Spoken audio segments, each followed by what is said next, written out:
शिवाय गुरवे नमः।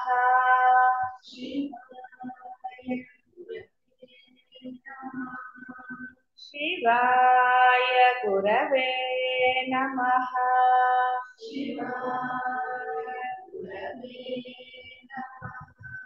शिवाय गुरवे नमः।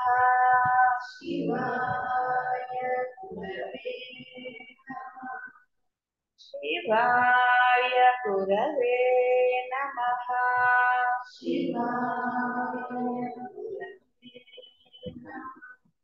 शिवाय गुरवे नमः।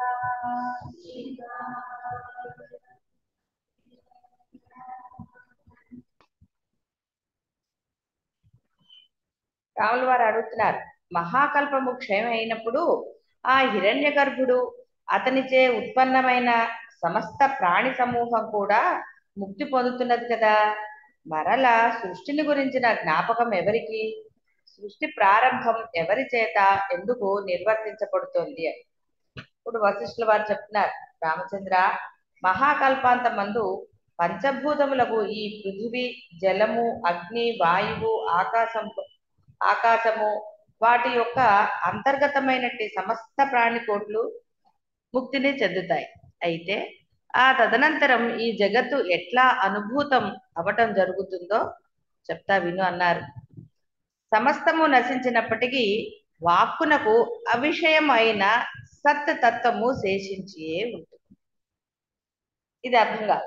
ఉన్నదే బ్రహ్మం. లోకం నశిస్తే అది లేదా?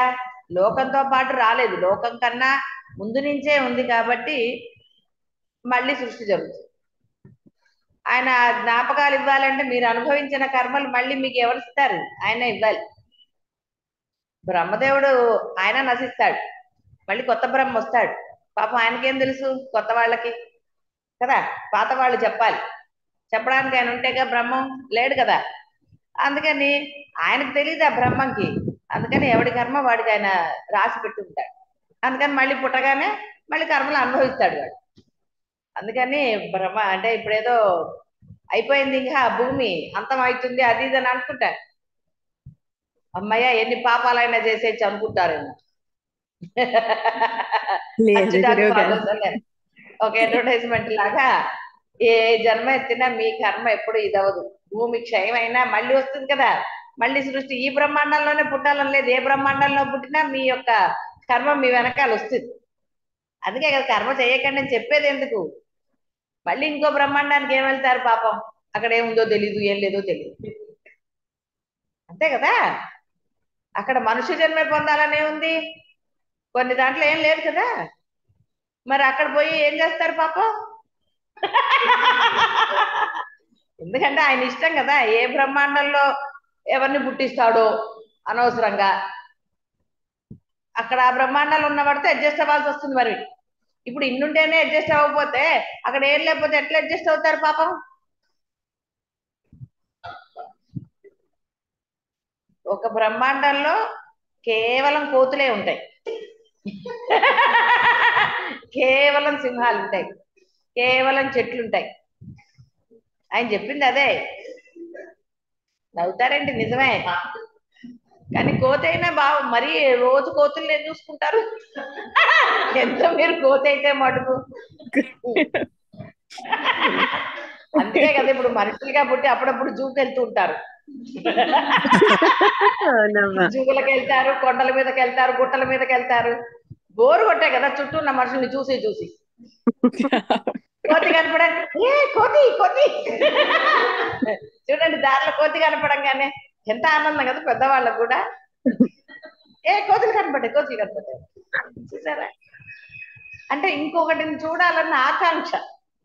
మరి అట్లా ఒక దాంట్లోనే పుడితే మీకు ఆకాంక్ష ఎలా తీరుతుంది? అదే అంటే జన్మరాహిత్యం పొందమని నేను చెప్పటం. అప్పుడు గొడవ లేదు కదా, అన్నిటినీ చూడొచ్చు. ఇప్పుడు వశిష్ఠుల వారు అన్ని చూడలేదు. దేహం ఉంటే కొన్నిటినే చూస్తారు, దేహం లేకపోతే ఏది కావాలంటే అది చూడొచ్చు. ఏ బ్రహ్మాండానికంటే ఆ బ్రహ్మాండానికి వెళ్ళిపోవచ్చు. కొన్ని రోజులు కోతులుగా ఉండొచ్చు, కొన్ని రోజులు చెట్లుగా ఉండొచ్చు, కొన్ని రోజులు ఇంకో రకంగా ఉండొచ్చు. ఎలా అంటే అలా ఉండొచ్చు. బోరు కొట్టినప్పుడల్లా వేషం మార్చొచ్చు. అవును, బోర్ కొట్టినప్పుడల్లా మార్చుకోవచ్చు. ఆయనకు బోర్ కొట్టే కదా పైకి వెళ్ళి తపస్సు చేశాడు. బోధ చేసి చేసి విసుగొచ్చే కదా మౌనంలోకి వెళ్ళాడు. ఎన్ని రోజులు చెప్తానులే అనిపిస్తుంది కదా. సౌందర్యకు అర్థం కావట్లే బోధ ఏంటి ఇక్కడ అని. ఆ, అమ్మ బోధ కోసం మాత్రమే కదమ్మా చెప్పింది. ఇది బోధ కోసం చెప్పారు. ఆయనకి బోధ చేసి చేసి శిష్యులకి విసుగొచ్చి మౌనంలోకి వెళ్ళారు కదా 100 సంవత్సరాలు. అవునమ్మా, అవునమ్మా, అవును గురువు గారు.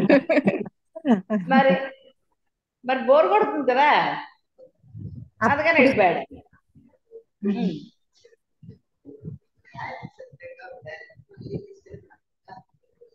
మళ్ళీ నిశ్చల బ్రహ్మమే ఉంది, ఎప్పుడైనా బ్రహ్మమే. ఆ మరి శిష్యులను చూసి బోరు కొట్టింది.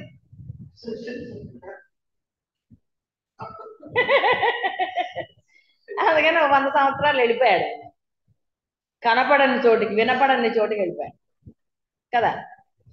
తర్వాత 100 సంవత్సరాల తర్వాత ఇక సరేలే అని మళ్ళీ వచ్చాడు. సరే చూద్దాం ఏమైందా, ఏమన్నా మార్పు వచ్చిందా లేదా శిష్యుల్లో అని. అంటే మనకి 100 సంవత్సరాలు కష్టం కదా, మన దగ్గర 100 సంవత్సరాలు అంటే ఎవరుంటారు పాపం. ఎవరు ఉండట. ఏమో వణుక్కుంటూ సణుక్కుంటూ ఉంటారేమో, ఎవరికి తెలుసు, మన తెలిసి దాటాక. అది. అందుకని జన్మరాహిత్యం అయితే అసలు ఏ గొడవ లేదు, ఏ గొడవ లేదు కదా.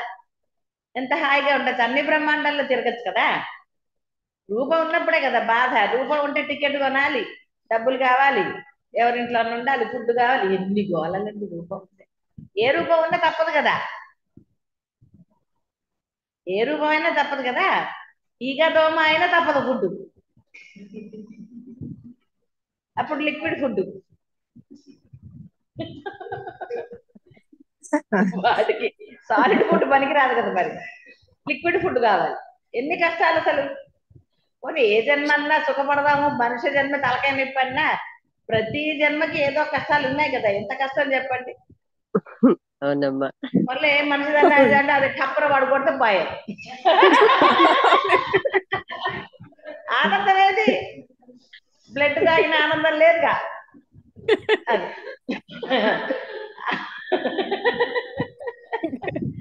అందుకని మనుష్య జన్మ చాలా హాయ్ అసలు. కనీసం వేరే జన్మలో హాయ్ ఎక్కడ ఉందో ఒకసారి ఆలోచించుకోండి. క్రిమి కీటకాదుల జన్మలు, మీకు కనపడే క్రిమి కీటకాదుల జన్మలు. కొనే బొద్దింకాయి చక్కగా లగ్జరీ ఇంట్లో ఉందామనుకుంటే ఏ మందో పెట్టి చంపేస్తారు. లగ్జరీ ఇంట్లో వాళ్ళు బొద్దింగా కనపడితే ఊరుకుంటారా. ఇప్పుడు కొత్త కొత్త రకాలు వచ్చాయి కదా మందులు, అవి పోవడానికి, దోమలు చంపడానికి బ్యాట్లు వచ్చాయి. ఏమిటో రకరకాలు వచ్చేసాయి కదా పాపం. లగ్జరీ ఇంట్లో అవి మటుకు ఏం బతుకుతాయి. కొనే కుక్కలాగా పుడదాం, ఏసీ రూముల్లో ఉందామంటే మళ్ళీ అదో గోల. మరి అన్ని జన్మలు అంతే కదా. 11 ఏళ్ళ కన్నా ఎక్కువ బతకలేదు కుక్క బతుకు. అంటే ఏమన్నా అనుకుంటారేమో కుక్క బతుకు బెస్ట్ అది. అది ఎంత నేర్చినా, ఎంత ఎక్కడున్నా బహుబహు తప్ప ఇంకేమంటారు రాదు దాన్ని. దాని చేత రకరకాల ఆటలు ఆడిస్తారు, ఆనందం పొందుతారు మనుషులు. ఆడపోతే ఊరుకుంటారా, ఓ దెబ్బేస్తారు. చెప్పిన మాట వినకపోతే ఇంట్లో ఉంచుకుంటారా, తీసుకెళ్లి జైల్లో పెడతారు. కుక్కల ఇళ్ళు ఉన్నాయి కదా జైళ్ళు, అక్కడ పెడతారు. ఎప్పుడు పెడితే అదే తినాలి, వాళ్ళు పెట్టిందే తినాలి. ఇష్టం వచ్చింది పెడతారా, అదిగా బయటికి పంపిస్తారా, దాన్ని తాడేస్తారు మళ్ళీ. చూసారా, ఇప్పుడు మనిషి జన్మకే తాళ్ళు లేవు, బాగా గుర్తుపెట్టుకోండి. అందుకని సాధ్యంగా చేసుకుంటారని ఇవన్నీ ఎందుకు చెప్పడం, కాలక్షేపానికి కాదు. అందుకని మీకు కనపడే ఏ జన్మలైనా భయంకరమైన జన్మలే. ఎందుకు వాటిని పొందడం అనవసరంగా. ఏ జన్మలైనా సుఖం ఉందా. కొన్ని రోడ్డు మీద తిరుగుదామంటే తిండేది పాపం కదా. ఏది మనకు పాపం సుఖం లేదు వేరే జన్మల్లో. ఒక మనుష్య జన్మ అయితే కనీసం కష్టపడితే కొన్ని డబ్బులు వస్తే దాచుకుని ఇల్లు కట్టుకోవచ్చు. కొంచెం కష్టపడితే బ్రహ్మాన్ని పొందొచ్చు తెలిసిన తర్వాత. మరి బ్రహ్మాన్ని పొందకుండా అనవసరంగా ఇంకా ఆలోచిస్తున్నారు, ఏ జన్మలు బాగున్నాయని ఆలోచిస్తున్నారు. మీరు ఆలోచించినా లేదమ్మా. ఆలోచించకపోయినా ఆయన లెక్క ప్రకారం మీకు ఇస్తాడు జన్మ. నాకు ఇదే కావాలని పోయేటప్పుడు తలుచుకుంటే అదేగా పుడతారని అంటారు. పోయేటప్పుడు అదిగా తలుచుకోవడానికి ఆయన అనుమతిస్తాడా? లోపల ఉన్నది ఆయనేగా. నేను బాగా ధనవంతుడిగా పుట్టాలి, మళ్ళీ ధనవంతుడిగా పుట్టాలి అని అనుకుంటామంటే మిమ్మల్ని అనుకోనిస్తాడా? నారాయణ అని పీచు అన్నాడు ఆయన. సరే, లోపల భగవంతుడు ఉన్నాడు కదా. లేదా కుంభకర్ణుడు నిద్ర నిద్ర అంటాడు అంత తపస్సు చేసి. ఎందుకు తపస్సు చేశాడు? చనిపోకుండా ఏదో కోరుకుందామని చేశాడు. కానీ ఇంత చేస్తే భగవంతుడు రాగానే ఏమన్నాడు? 6 నెలలు నిద్ర, 6 నెలలు ఇది అన్నాడు. లోపల ఉన్న వాళ్ళు ఎవరు మరి? అంతే. కానీ మనం ఏదో అనుకుంటే ఏదో ఇది కాదు. ఇందాకే జోక్ చదివాను. ఒక అమ్మాయి తపస్సు చేస్తుంది. అక్కడ ఉన్న ఇంకో అతను తపస్సు చేస్తున్నాడు. ఏమిటమ్మా ఎందుకు తపస్సు చేసినా, ఏం కోరిక అంటే భగవంతుడితో సెల్ఫీ దిగడానికి అంతే. Latest joke. అందుకని తపస్సు చేస్తుంది. చూసారా, కుర్రగా బుద్ధి జీవకు రుచిలాగా అని అంది. అది నిజమని కాదు, అసలు చెప్తున్నా జోక్ అది.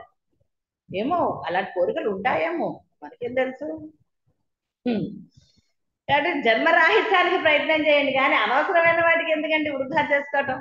వాడెవడో వాడికి ఏది ఇస్తే అది నాకు డబ్బులు అన్నట్టు తపస్సు చేసి వాడు కూడా అదే అడిగితే ఏం కోరుకున్నాడు వాడు ఏం కోరుకోవాలి, నీకు డబ్బులు అంటే సరే నాకు ఒక్క కన్ను పోవాలన్నట్టు. ఇంత తపస్సు చేస్తే వాళ్ళు చేసింది అది. ఈర్ష్యాసలు పోలేదు. నాకు ఒక్క కన్ను పోయిన వల్ల వీడికి 2 పోతాయి కదా, మంచిగా ఇచ్చింది అనుకున్నారు. చూసారు ఎందుకు అంత తపస్సు వృధా అవ్వలేదు? ఎందుకు ఆ రాగద్వేషాలు? ఇవన్నీ మనలోని గుణాలే.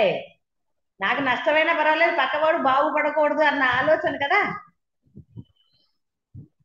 ఒక కథగా మనకి చెప్పారు. తపస్సు అంటే అంత భగవంతుడి ఆరాధన చేసి కూడా, మీరు ఇళ్లలో చేస్తారు కదా భగవంతుడి ఆరాధన, అంతా చేసి మరి మనసులో కుళ్ళు కుతంత్రాలు పెట్టుకుంటే వాడిలాగే అవుతుంది అని చెప్పటం.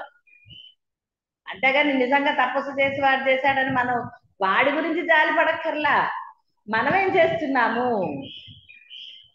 మనం ఎంతో ఆరాధనలు చేస్తున్నాం, ఎన్నో చేస్తున్నారు మీరందరూ. చేసి ఏం లాభం అవుతుంది? మనసు ప్రేమమయం అవుతుందా, ఇంకా రాగద్వేషాలతో ఉందా? మరి ఆ రాగద్వేషాలతో ఉంటే ఆ పూజ ఫలితం ఏమైంది? వృధా అయిపోవటలేదు. నీ పూజ ఫలితం అంతా గోవింద. ఎందుకు? తపశక్తి నశిస్తుంది మునులకి. ఆ కోపాన్ని వాళ్ళు ఇది చేసుకున్నప్పుడు ఆ కోపం వల్ల వాళ్ళ యొక్క తపశక్తి నశించిపోతుంది. అందుకని మళ్ళీ మళ్ళీ తపస్సులు చేస్తారు. విశ్వామిత్రుడు ఎన్ని సంవత్సరాలు చేశాడని మనం విన్నాం. ఎందుకు? కేవలం అతను కోపాన్ని జయించలేకపోయాడు. తపస్సు అంతా వృధా. కాబట్టి మీరు చేసే ఆరాధనలు, ఈ భగవద్దు ఇవన్నీ అన్ని ఏదన్నా మీరు చేసేవైనా ఉపాసనలు ఏవైనా సరే, మీ రాగద్వేషాల వల్ల కేవలం పుణ్యమే నశిస్తుంది, ఇదే నశిస్తుంది కాదు, పాపం వస్తుంది. పాపాన్ని లెక్క వేరు, పుణ్యం లెక్క వేరు. మరి అనవసరంగా అన్ని వృధా అవుతున్నాయి కదా. సరే, అయినా సరే పరమాత్మ కరుణతోటి బ్రహ్మ గురించి తెలియజెప్పాడు. ఏముంది అందులో బ్రహ్మంలో? ఒరే నువ్వు ఈ కర్మలు చేయగరా, నిషిద్ధ కర్మలు అని చెప్పాడు. అనవసరం ఏదైనా సరే అనుకుని ఏది చేయకు, ఎలా వస్తే అలా యథాప్రాప్త వ్యవహారములు చేయి. ధర్మం చేయరా, నీ ధర్మం నువ్వు నిర్వర్తించు, అదే యథాప్రాప్త వ్యవహారం. కానీ మరి అలా ఉంటున్నామా? మరి మనం ఎందుకు ఉండట్లేదు అంటే అది ఎవరి వ్యక్తిగత వాళ్ళకి.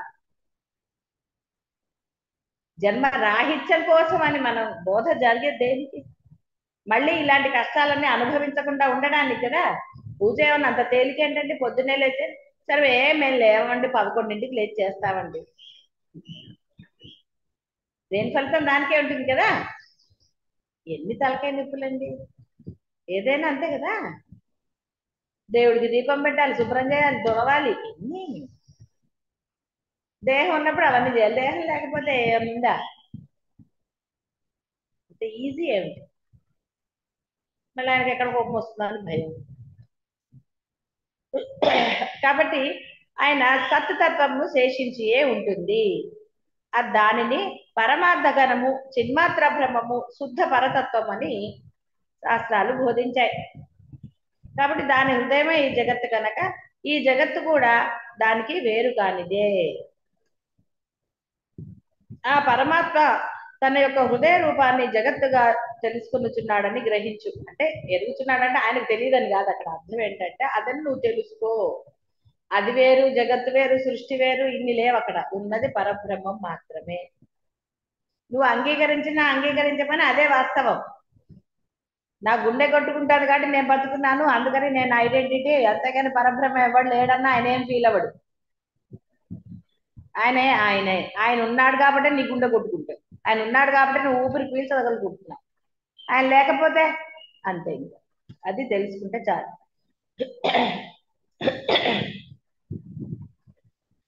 మా యొక్క దృష్టిలో అంటే జీవన్ముక్తుల అనుభవంలో ఈ జగమంతా ఊహాలోకంలాగా మిథ్యారూపమే. ఇది మొదలే కల్పన నుండి ప్రభవించిన దానిగా మేము గమనిస్తున్నాం. ఇది గ్రహించి దీనిని మేము వినోదము కొరకే పొందుతున్నాం అని చెప్పాడు ఆయన స్పష్టంగా. మళ్ళీ అడుగుతారు కదా రాముల వారు మళ్ళీ, మరి మీరెందుకు అని. వినోదం కోసం. చిన్నపిల్లలు ఎందుకు ఆడతారండి వేరే వాడితే అవన్నీ తోటి? రకరకాలుగా ఆడరు వాళ్ళు. టీ కాఫీ అంటారు, ఐస్ క్రీమ్ అంటారు, ఏదో వాళ్ళ ఊహకి. అది నిజంగా తిన్నట్టు వాళ్ళు యాక్షన్ చేయాలి, మనం చేయాలి. కానీ మనం పిల్లల కోసం అని ఆనందాన్ని నటిస్తాం కదా, నిజమే అన్నట్టుగా. భ్రమ పడట్లేదు, భ్రమ మనం యాక్షన్ చేస్తున్నామా లేదా? అలాగే నువ్వు మరి ఇది కూడా ఎందుకని నువ్వు ఇది నిజమని నమ్ముతున్నావు మరి? ఏమండి అది పిల్లవాడు, భేదం ఎవరు చూస్తారు? పిల్లవాడు మరి ఎలా ఉన్నాడు? వాడికి అప్పుడు తెలుసా తెలీదా? వాడికి కూడా తెలుసు అది నిజం కాదు. తెలీదా? తెలుసు, కానీ వాడు ఒక ఆట లీల ఆనందం కోసం చేశాడు. పిల్లవాడికి తెలుసు కదా అది నిజమైంది కాదని. కాబట్టి వాడు మరి ఎలా చేస్తున్నాడు? మరి నీకేమైంది అంటే ఇక్కడ అర్థం ఏంటి? నీకు తెలిసింది, తెలియక ముందు అందులోనే ప్రపంచంలోనే ఉన్నావు, ఏడ్చావు, నవ్వావు, అన్ని తెలుసు. ఇప్పుడు తెలిసింది ఇది భ్రమ మాత్రమే, దీన్ని ఎందు మనం తాదాత్మ్యం చెందక్కర్లేదు. మరి తెలిసిన తర్వాత కూడా మరి వాస్తవానికి ఈ జగత్తుకు ఇది రూపం అంటే ఏదీ లేదు. కాబట్టే విచారణ చేసినప్పుడు స్వతహాగా లేనిది అని విజ్ఞాన దృష్టికి తెలుస్తుంది. విచారణ చేస్తే ఇక్కడ ఏది నశించటం లేదు, జనించటం లేదు అని విజ్ఞులు గ్రహిస్తారు. మేము గ్రహిస్తున్నాం అన్నాడు ఆయన. కనుక పరమ కారణమగు బ్రహ్మము ఎట్లా నాశరహితమో ఈ జగత్ అనబడేది కూడా అట్లాగే నాశనరహితం. అంటే నాశనరహితం అంటే పోయినా మళ్ళీ వస్తుంది. నువ్వు అన్ని కనపడుతుంది అంతే అది పోయిందని. ఆయన తలుచుకుంటే మళ్ళీ రాదు. భూమిలో మీరు గొయ్యి తవ్వారు, కొన్ని రోజులకు పూడట్లేదు, ఎలా పూడుతుంది? మీరేమైనా మట్టేశారా? ఏమైలా పూడిపోతారు లేదు. అది రకరకాలు కదా. ఇది ఈ విధంగానే ఉంటుందని నువ్వు ఏమన్నా చెప్పగలవా? ఏది చెప్పదు. ఎంత పెద్ద బిల్డింగ్ కట్టినా భూకంపం వస్తే కూలిపోదు ఉంటుందా? ఎన్ని పరాట్లు వేసి కట్టినా కూలిపోతుంది. కాబట్టి ఎందుకంటే ఇది భావనచే ఉండటం, అభావనచే రహితం అవడం జరుగుతుంది. కాబట్టి నీవు చెప్పిన కల్ప మహాకల్పాది కాల చమత్కారాలు కూడా కల్పన లేకపోతే భావన యొక్క అవయముల భేదము కొరకు కల్పించబడ్డాయి. నిత్యమగు బ్రహ్మమునకు అనిత్యము కల్పితమగు మహాకల్పం మొదలైన అవయవాలు అవటమేమిటి? కానే కాదు, అవి భావనా కల్పనలు మాత్రమే. కాబట్టి అవన్నీ లేనే లేవు నిజానికి. ఆయన నశిస్తున్నాడు, ఇవన్నీ నశిస్తున్నాయి, మళ్ళీ ఎలా వస్తుంది అంటే ఆయన ఎందుకు నశిస్తాడు? ఉన్నదే ఆయన. కాబట్టి అలా ఎలాగా అంటే నీ బుద్ధికి అందదు. ఎందుకంటే రూపం పరిమితం, నీ యొక్క అన్ని పరిమితాలే. చూపు పరిమితం, మాట పరిమితం, అన్ని పరిమితాలే. పరిమిత దృష్టికి అపరిమితం ఎలా బోధపడుతుంది? ఇక్కడ బోధపడుతుందంటే ఇది అర్థం చేసుకోవచ్చు ఉన్నది అని. అది చూడాలని అనుకోవటం అర్థం అంటే దాన్ని ఈ మేధతోటి దాన్ని అర్థం చేసుకోవాలంటే అది భావించటం అన్నా కూడా ఇంపాసిబుల్. ఎప్పుడు అర్థమవుతుంది? నీ మనస్సు నిర్మలత్వం పొందితే, నీ మనసులో ఏ భేదభావం లేకపోతే, అంటే ఆ భావనలు లేకపోతే, ఈర్ష్య అసూయ ద్వేషాలు ఇలాంటివి ఏవి నీలో లేకపోతే అప్పుడు ఆ మహాతత్వం నీకు బోధపడుతుంది. లోపల ఖాళీ ఏది బోధపడడానికి? లోపల పెట్టుకున్నారు కదా సంచులు, రకరకాల సంచులు లేవు ఇప్పుడు లోపల. ఏమేమి పెట్టుకున్నావంటే అది ఒక్కటే ఉందమ్మా అనరు. పిల్లాడు అవునండి. పెద్దాక ఏమవుతాడమ్మా అని అదొక్కటే ఉందమ్మా అంటారు. సరే ఇంకా ఏముందంటే ఎలాంటి భార్య వస్తుందోనమ్మ. తర్వాత ఇంకోటి ఏంటంటే ఆవిడ నన్ను చూస్తుందో లేదో అమ్మ. ఎన్ని వచ్చాయి? ఒక్క సంచికి ఎన్ని సంచులు తోడయ్యాయి? పోనీ చాలా. ఏదైనా మీ చేతుల్లో ఉందా? ఇక్కడ జీవితమే మనకు బోధపడనప్పుడు అంటే లోపల చెత్త ఉన్నప్పుడు ఇంకా మరి ఆ మహాతత్వం నిర్మలమైన తత్వం బోధపడాలి అంటే ఎలా సాధ్యం అవుతుంది? అద్దంలో కొంచెం మసకుంటేనే మన ఫేస్ కనపడదు. ఊరుకుంటామా? తుడి చేస్తాము, ఫేస్ బాగా కనపడాలి కదా. దాన్ని రుద్ది రుద్ది రుద్ది పెడతారు కదా, నీట్ గా పెడతారు. కనీసం ఫేస్ వరకు అయినా నీట్ గా ఉండాలి. ఏది ఉన్న ఫేస్, ఆ ఫేస్ రోజు ఒక రకంగా ఉంటుంది. ఎప్పుడు ఒకలాగా ఉంటుందా? ఫేస్ చూసుకుంటే బాబు కదండి పాపం. ఇవాళ 2 వెంట్రుకలు తెల్లబడితే రేపు 4 వెంట్రుకలు తెల్లబడతాయి. మగవాళ్ళు జుట్టు వెనక్కి వెళ్ళిపోతూ ఉంటుంది. పాపం ఉందో లేదో ఇలా ఉంచితేనేమో కనపడు. ఎకరం అరెకరం పోతూ ఉంటుంది కదా. అర్థం చాలా బాధాకరం అసలు. అందరు పెట్టుకుంటారు కానీ నిజం కదా. లేనిపోనివి ఏవో కనపడతాయి. ఎండుగా ఉన్నప్పుడు చూసుకుంటే అది వేరే విషయం, పాపం కొంచెం పర్వాలేదు. కానీ అప్పుడు కూడా కొన్ని కనపడుతూ ఉంటాయి కదా. ఇక చూడండి అసలు ఇక్కడ ఏదో వచ్చింది అక్కడ ఏదో వచ్చిందని ఎంత ఎంత బాధ అండి. అదే చూసుకోకపోతే గొడవలేదు. ఎదుగుంటే వాడు చూస్తాడు, మనకేం బాధ? మన ఫేస్ ఎట్లాగో మనకు కనపడుతుంది కదా, అద్దంలో చూసినప్పుడే కనపడుతుంది. చూసి బాధపడటం ఎందుకు? ఎదుగుండా వాడు చూస్తాడు, వాడు ఏమనుకుంటే మనకెందుకు? మనకి బాధ లేదు కదా. చూసారా? అందుకని ప్రపంచంలో ఏ వస్తువు మనకి ఏం ఆనందాన్ని ఇస్తుంది? అసలు ఆనందం ఇస్తుందా? ఇవ్వదమ్మా. ఎక్కడో అక్కడ మన ఇచ్చేస్తూనే ఉంటుంది కదా. చాలా బాగుంది చీరని కట్టుకుంటే ఎక్కడో ఏదైనా అయింది అనుకోండి మళ్ళీ బాధ. ఎంత కష్టం బట్టలు. మళ్ళీ దాన్ని ఇదైతే ఉతికితే పాడవుతుందేమో అని తప్పకుండా ఉండలేము. ఉతికితే పాడవుతుంది, కొత్త లుక్ రాదు కదా. మరి రోజుకు కొత్త లుక్ ఎవరు కొనిస్తారు మనకి? ఎన్ని కష్టాలు లేచింది మొదలు ఇదే గోల. ఏదో ఒక దాని గురించే కదా. అందుకని హాయిగా జన్మరాహిత్యం పొందితే ఎప్పుడు అద్దంలో చూసుకున్నా ఏమీ కనపడదు. తెల్ల జుట్టు ఉండదు, పళ్ళు ఊడిపోవు. ఎన్ని రకాలండి, రకరకాలు కదా, చాలా రకాలు కదా. కళ్ళ కింద ఏంటంటారు, ఏంటది నల్లటి ఇంగ్లీష్ బ్లాక్ సర్కిల్. అక్కడ అసలు బ్లాక్ గా ఉండదు, బ్రౌన్ గా ఉంటుంది కదా.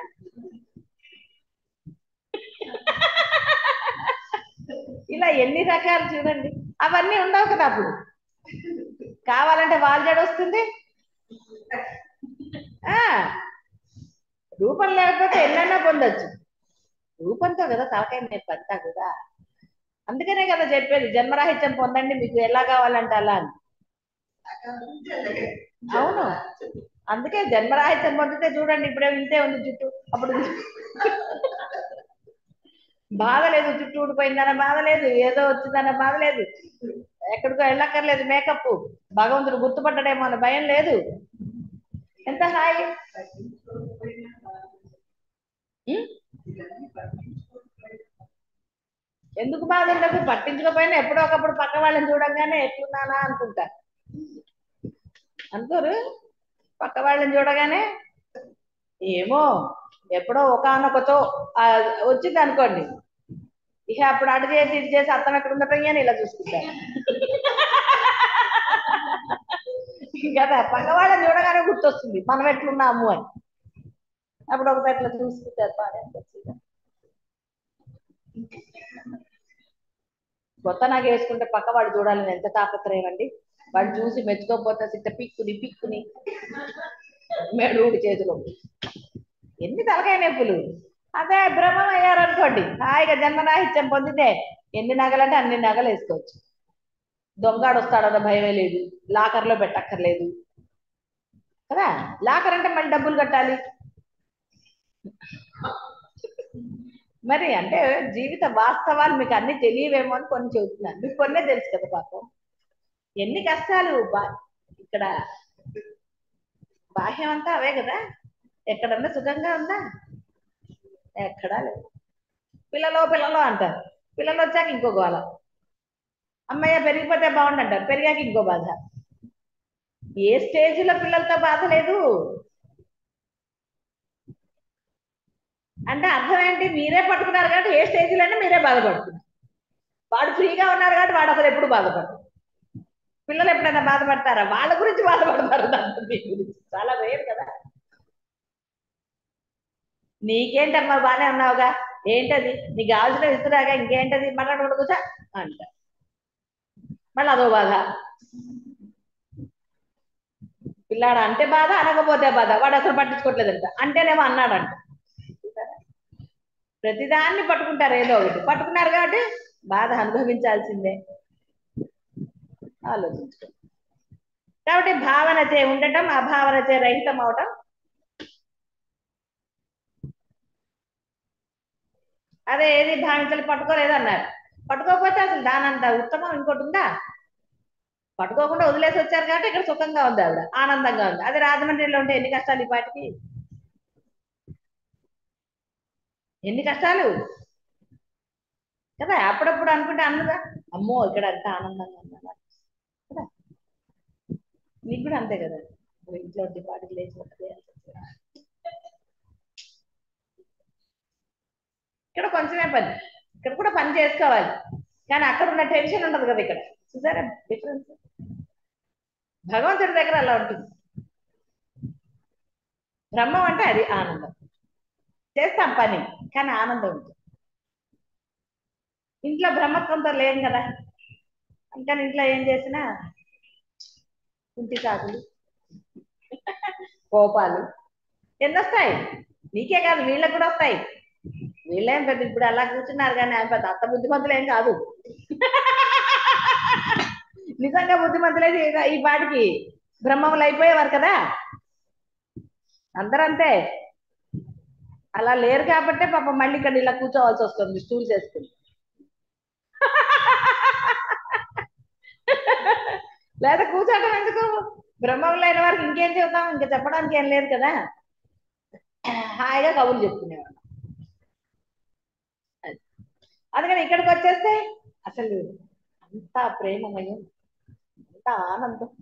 ఇక్కడ ఎక్కడా రాదు. ఎక్కడన్నా వచ్చిన అమ్మ గురుగారు ఉన్నారు కాబట్టి వచ్చేది పక్కన కిందకి వెళ్ళిపోతుంది. అక్కడైతే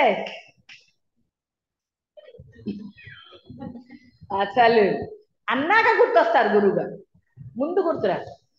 అన్నాక గుర్తు రావడం ఎందుకు? అసలు అనక ముందు గురువు గుర్తు రావాలి, అప్పుడు నువ్వు అనకుండా ఉంటావు, అప్పుడు ఆనందం ఉంటుంది.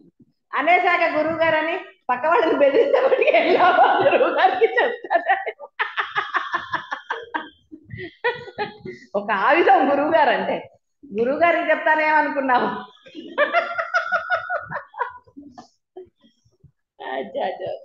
అది కాబట్టి మహాకల్పాది కాల చమత్కారాలు కూడా భావన యొక్క భేదం కొరకే కల్పించబడ్డాయి. అంటే అన్ని కల్పితాలే, మీ భావనలన్నీ కల్పితాలు కాదు. మా ఆయన చెప్పిన మాట వింటా లేదంటారు. విన్న వాటి గురించి మాట్లాడతారా? మాట్లాడు. వాళ్ళు అంతే, మా ఆవిడ నా మాట వినదండి అంటారు. విన్నవన్నీ ఏదో విద్యలేండి అంటారు. చూసారా, ఇలాగే ఉంటుంది. అన్ని భేద భావనలే. అన్ని వినాలని రూల్ ఎక్కడుంది? ఎవరైనా సరే వాళ్ళది వీళ్ళది పిల్లలైనా ఏదైనా ఏ బంధంలో అయినా అన్ని వినాలని రూల్ ఉందా? రాజ్యాంగంలో రాయలేదు. రాజ్యాంగంలో రాస్తే అప్పుడు నోరు మూసు వింటారు. రాజ్యాంగంలో లేదు కాబట్టి ఎవరు వినరు. ఎక్స్పెక్టేషనే కదండి. ఆశించడం భగవద్గీతలో ఎన్నిసార్లు చెప్పాడు. ఆశించటమే దుఃఖానికి హేతువు. పరమ కారణం అదే, ఆశించటం. పక్కవాడి నుంచి ఆశించడం, ఏదో అనేసుకోవటం. అలా అనుకున్నానండి అని మళ్ళీ డైలాగులు. ఎవరు అనుకోమన్నారండి? అంతే, నాకు అది నేను అనుకున్నానండి అంటారు. ఎవరు అనుకోమన్నారు? దాని సమాధానం ఉంటుందా? సమాధానం లేదు దాన్ని. కాబట్టి నశించిన కల్పములు మహాకల్పములు మరల మరల రావటానికి పోవటానికి సఖ్యములే.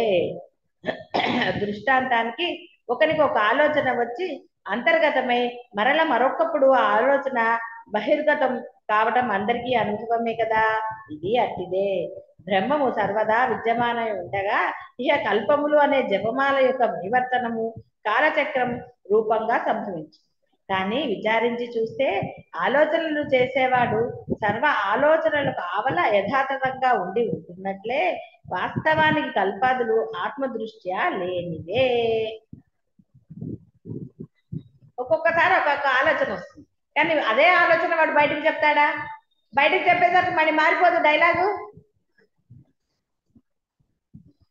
అవే కదా కష్టాలు అనేది. మనసులో అనుకున్నది చెప్తే బాగుంటుంది, అనవసరంగా వేరేది చెప్పేశాను. ఎన్ని గోళలండి, ఎన్ని రకాలు కదా. ఉందా లేదా? తలకాయ నొప్పిగా లేదు. అదే ఇక్కడ ఉంటే ఎంత గోల లేదు కదా. ఎవరి రూముల్లో వాళ్ళు ఉంటారు, ఎవరి గోల వాళ్ళది. ఎదురుకుండా ఉంటే తలకాయ నొప్పి. అదే ఎవరి పనులు వాళ్ళు చేసుకుంటారు కదా. అందుకని ఇక్కడికి వస్తే ప్రారంభానందంగా ఉంటుంది. కావాలంటే రెండు పనులు చెప్పచ్చు, అటు వాళ్ళు ఇటు వాళ్ళు ఎవరైనా సరే. ఇక్కడ అందుకని బంధంకి విలువ ఇవ్వక్కర్లేదని తెలుసు కదా, భయపడక్కర్లేదు. అందుకని ఇక్కడ ఆనందం లభిస్తుంది. అదే మన ఇంట్లో అనగానే బంధానికి విలువ ఇవ్వాలి, బంధం గురించి ఆలోచించాలి, ఇవన్నీ గోళలు ఉన్నాయి కాబట్టి ఇంట్లో ఏమైంది, బ్రహ్మం లేడు పాపం. కానీ మరి ఉండేది అక్కడే కదా. అక్కడే ఆ బంధములతో ఉన్నప్పుడే బ్రహ్మాన్ని మనము పట్టుకోగలగాలి, వదలకుండా పట్టుకోగలగాలి. అందుకని ఆ సాధన చెయ్యాలి. సాధన చేస్తుంటే అప్పుడు ఆ బంధముల పట్ల సహజమైన ఇది ఉంటుంది. అంటే ఏదో వదిలేసి వెళ్ళిపోతారని కాదు, చాలా సార్లు చెప్పారు. బంధం ఉంటుంది, కానీ సహజమైన లక్షణం వల్ల కోపాలు తాపాలు వస్తాయి, కానీ క్షణికములుగా ఉండి ఆ బ్రహ్మంలో సహజ సిద్ధంగా స్థిరత్వం పొందుతారు. తెచ్చుకున్న స్థిరత్వం ఎన్నాళ్ళు ఉంటుందండి? తెచ్చుకున్న స్టూల్ మీద ఎంతసేపు కూర్చుంటారు? కూర్చోగలరా? కూర్చోలేరు కదా.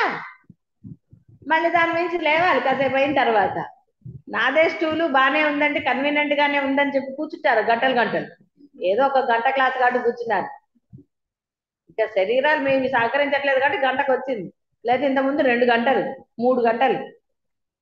అప్పుడు శరీరం సహకరించింది మీ అందరికి, ఇప్పుడు సహకరించదు. ఇప్పుడు నేను 2 గంటలు చెప్తే ఆలోచించాలి, స్టూలు పోయి ఏమొస్తుందో తెలియదు.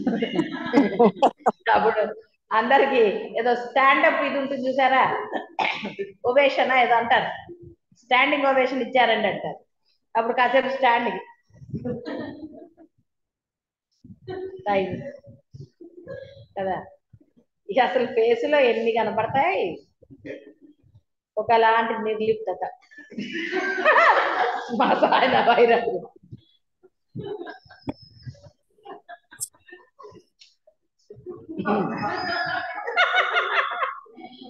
కదా, ఎన్ని ఎక్స్ప్రెషన్లు శ్మశాన. అప్పుడు గురువు గారు అనుకోవాలి, అబ్బా వీళ్ళకి వచ్చేసింది అనుకోవాలి. ఇక్కడ శుభాన్ని మూత పెట్టగానే పరుగే ఇంకా అసలు ఇంకెంత ఉత్సాహం వచ్చేది చూసారా. ఇన్ని కనబడతాయి.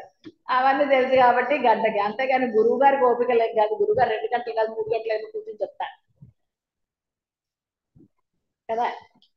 ఎందుకంటే ఇక్కడి నుంచి పైకి వచ్చారు కదా, ప్రమోషన్లు వచ్చాయి, ఇంకా ఆ ప్రమోషన్ కష్టం కాబట్టి.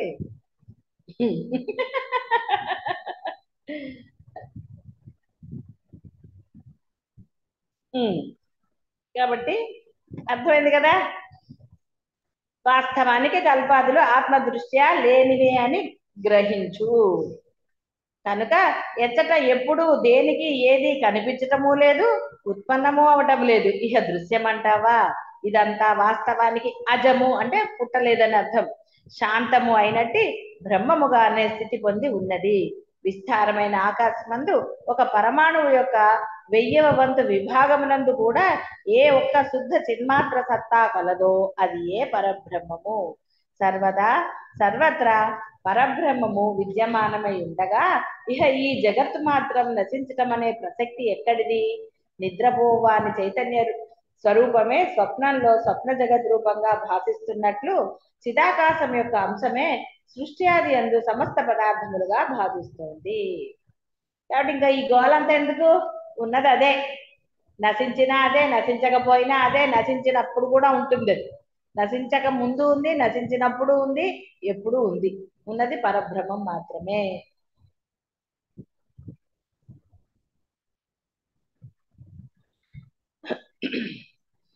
సరే, కాబట్టి తత్ హృదయమైనటి ఈ జగత్తు అట్టి జగత్తుకు కారణమైన అజ్ఞానము అట్టి అజ్ఞానుభవము అలాగే నశించటము లేదు, జనించటం లేదు అన్నాడు. సరే, రాని వారన్న అదేమిటి స్వామి, అజ్ఞానం జనించటం లేదంటారు, నశించటం లేదంటున్నారంటే జ్ఞాని అజ్ఞాని వేరువేరుగా అవగాహన కలిగి ఉన్నారు కదా అని అడిగాడు. పాపం చెప్పాక చిన్నపిల్లాడు కాబట్టి బోర్డు వచ్చాయి. మనకి అసలు అజ్ఞానం అని అంటే అసలు ఎంత బాగా తెలుసు కదా. అసలు అదే మీకు వచ్చిందా? డౌట్ వస్తుందా? రాదు కదా. అవును, మరి జ్ఞానం రాని అజ్ఞానం ఎలా నశిస్తుంది? అవును అంటారు కదా. పాప రాముల వారు ఇంకా బుజ్జి పిల్లాడు కదా, కాస్త 15 ఏళ్ళు 17 ఏళ్ళు, అందుకని మళ్ళీ అడిగాడు. అప్పుడు వశిష్ఠులు చెప్తున్నారు, చైతన్యం కేవలం తన యొక్క స్మరణ విస్మరణ సూత్రం చేత ఈ జగత్తుల అనుభవము అనుభవ రాహిత్యం కూడా అనుభవిస్తాం. రామచంద్ర, ఒకానొక వస్తువు ఏ ముడి పదార్థం యొక్క ఒకానొక రూపమై ఉన్నదో అట్టి ముడి పదార్థం నాశరహితమై ఉన్నప్పుడు ఇహ ఆ వస్తువు కూడా నాశరహితమైనదే కదా. కాబట్టి బ్రహ్మమే స్వరూపంగా గల ఆ దృశ్యం కూడా బ్రహ్మ వలనే అక్షయం. మహాప్రళయాదులు ఆ బ్రహ్మము యొక్క అవయవాలే. చిన్మాత్రమగు పరమ చిదాకాశానికి నాశనం గాని ఉత్పత్తి గాని లేవు కదా. నిరాకారమగు చిదాకాశమునకు పదార్థ సంబంధమైన ఉత్పత్తి వినాశనాది వికారాలు ఎలా ఉంటాయి? ఈ జగత్తు చిన్మాత్ర స్వరూపమేనని మరల మరల గుర్తు చేస్తూ ఆయా దృష్టాంతాలు ఆత్మశాస్త్రజ్ఞులచే చెప్పబడుచున్నాయి. అంటే అజ్ఞానం అనేది ఎక్కడుంది? నిజంగా అజ్ఞానం అనేది లేనేది. ఎందుకు? నువ్వు అజ్ఞానం ఉంటే సృష్టి ఎలా చేస్తాడు? ఆయన చేస్తాడా? ఎలా చేస్తాడు? అజ్ఞానికి చేయడానికి వస్తుందా? అజ్ఞానం అంటే జ్ఞానం లేదు. ఎలా చేయాలో నీకు తెలియనప్పుడు నువ్వు చేయగలవా? అది చేయలేవు కదా. అదే చెప్తున్నాను, ఉన్నది అదే, కానీ నేను అన్న ఐడెంటిటీ కోసం వీడు ఇలా చేస్తున్నాడు. నేను అనే మీరు పెట్టుకున్నారు కదా, ఆయన ఇచ్చాడా నేను అనేది ఉందని? ఆయన ఏమి ఇలా, ఆయన పుట్టించినప్పుడు పాపం వాడు అలాగే ఉన్నాడు, జ్ఞానిగానే ఉన్నాడు. ఆయన తర్వాత కదా వాడు నేను అన్నాడు, నా పేరు అన్నాడు, ఊరు అన్నాడు, అవన్నీ అన్నాడు. అందుకని సరే, ఇక్కడ స్ఫటికశిల ఇవన్నీ కూడా మళ్ళీ మనోరాజ్య దృష్టాంతం.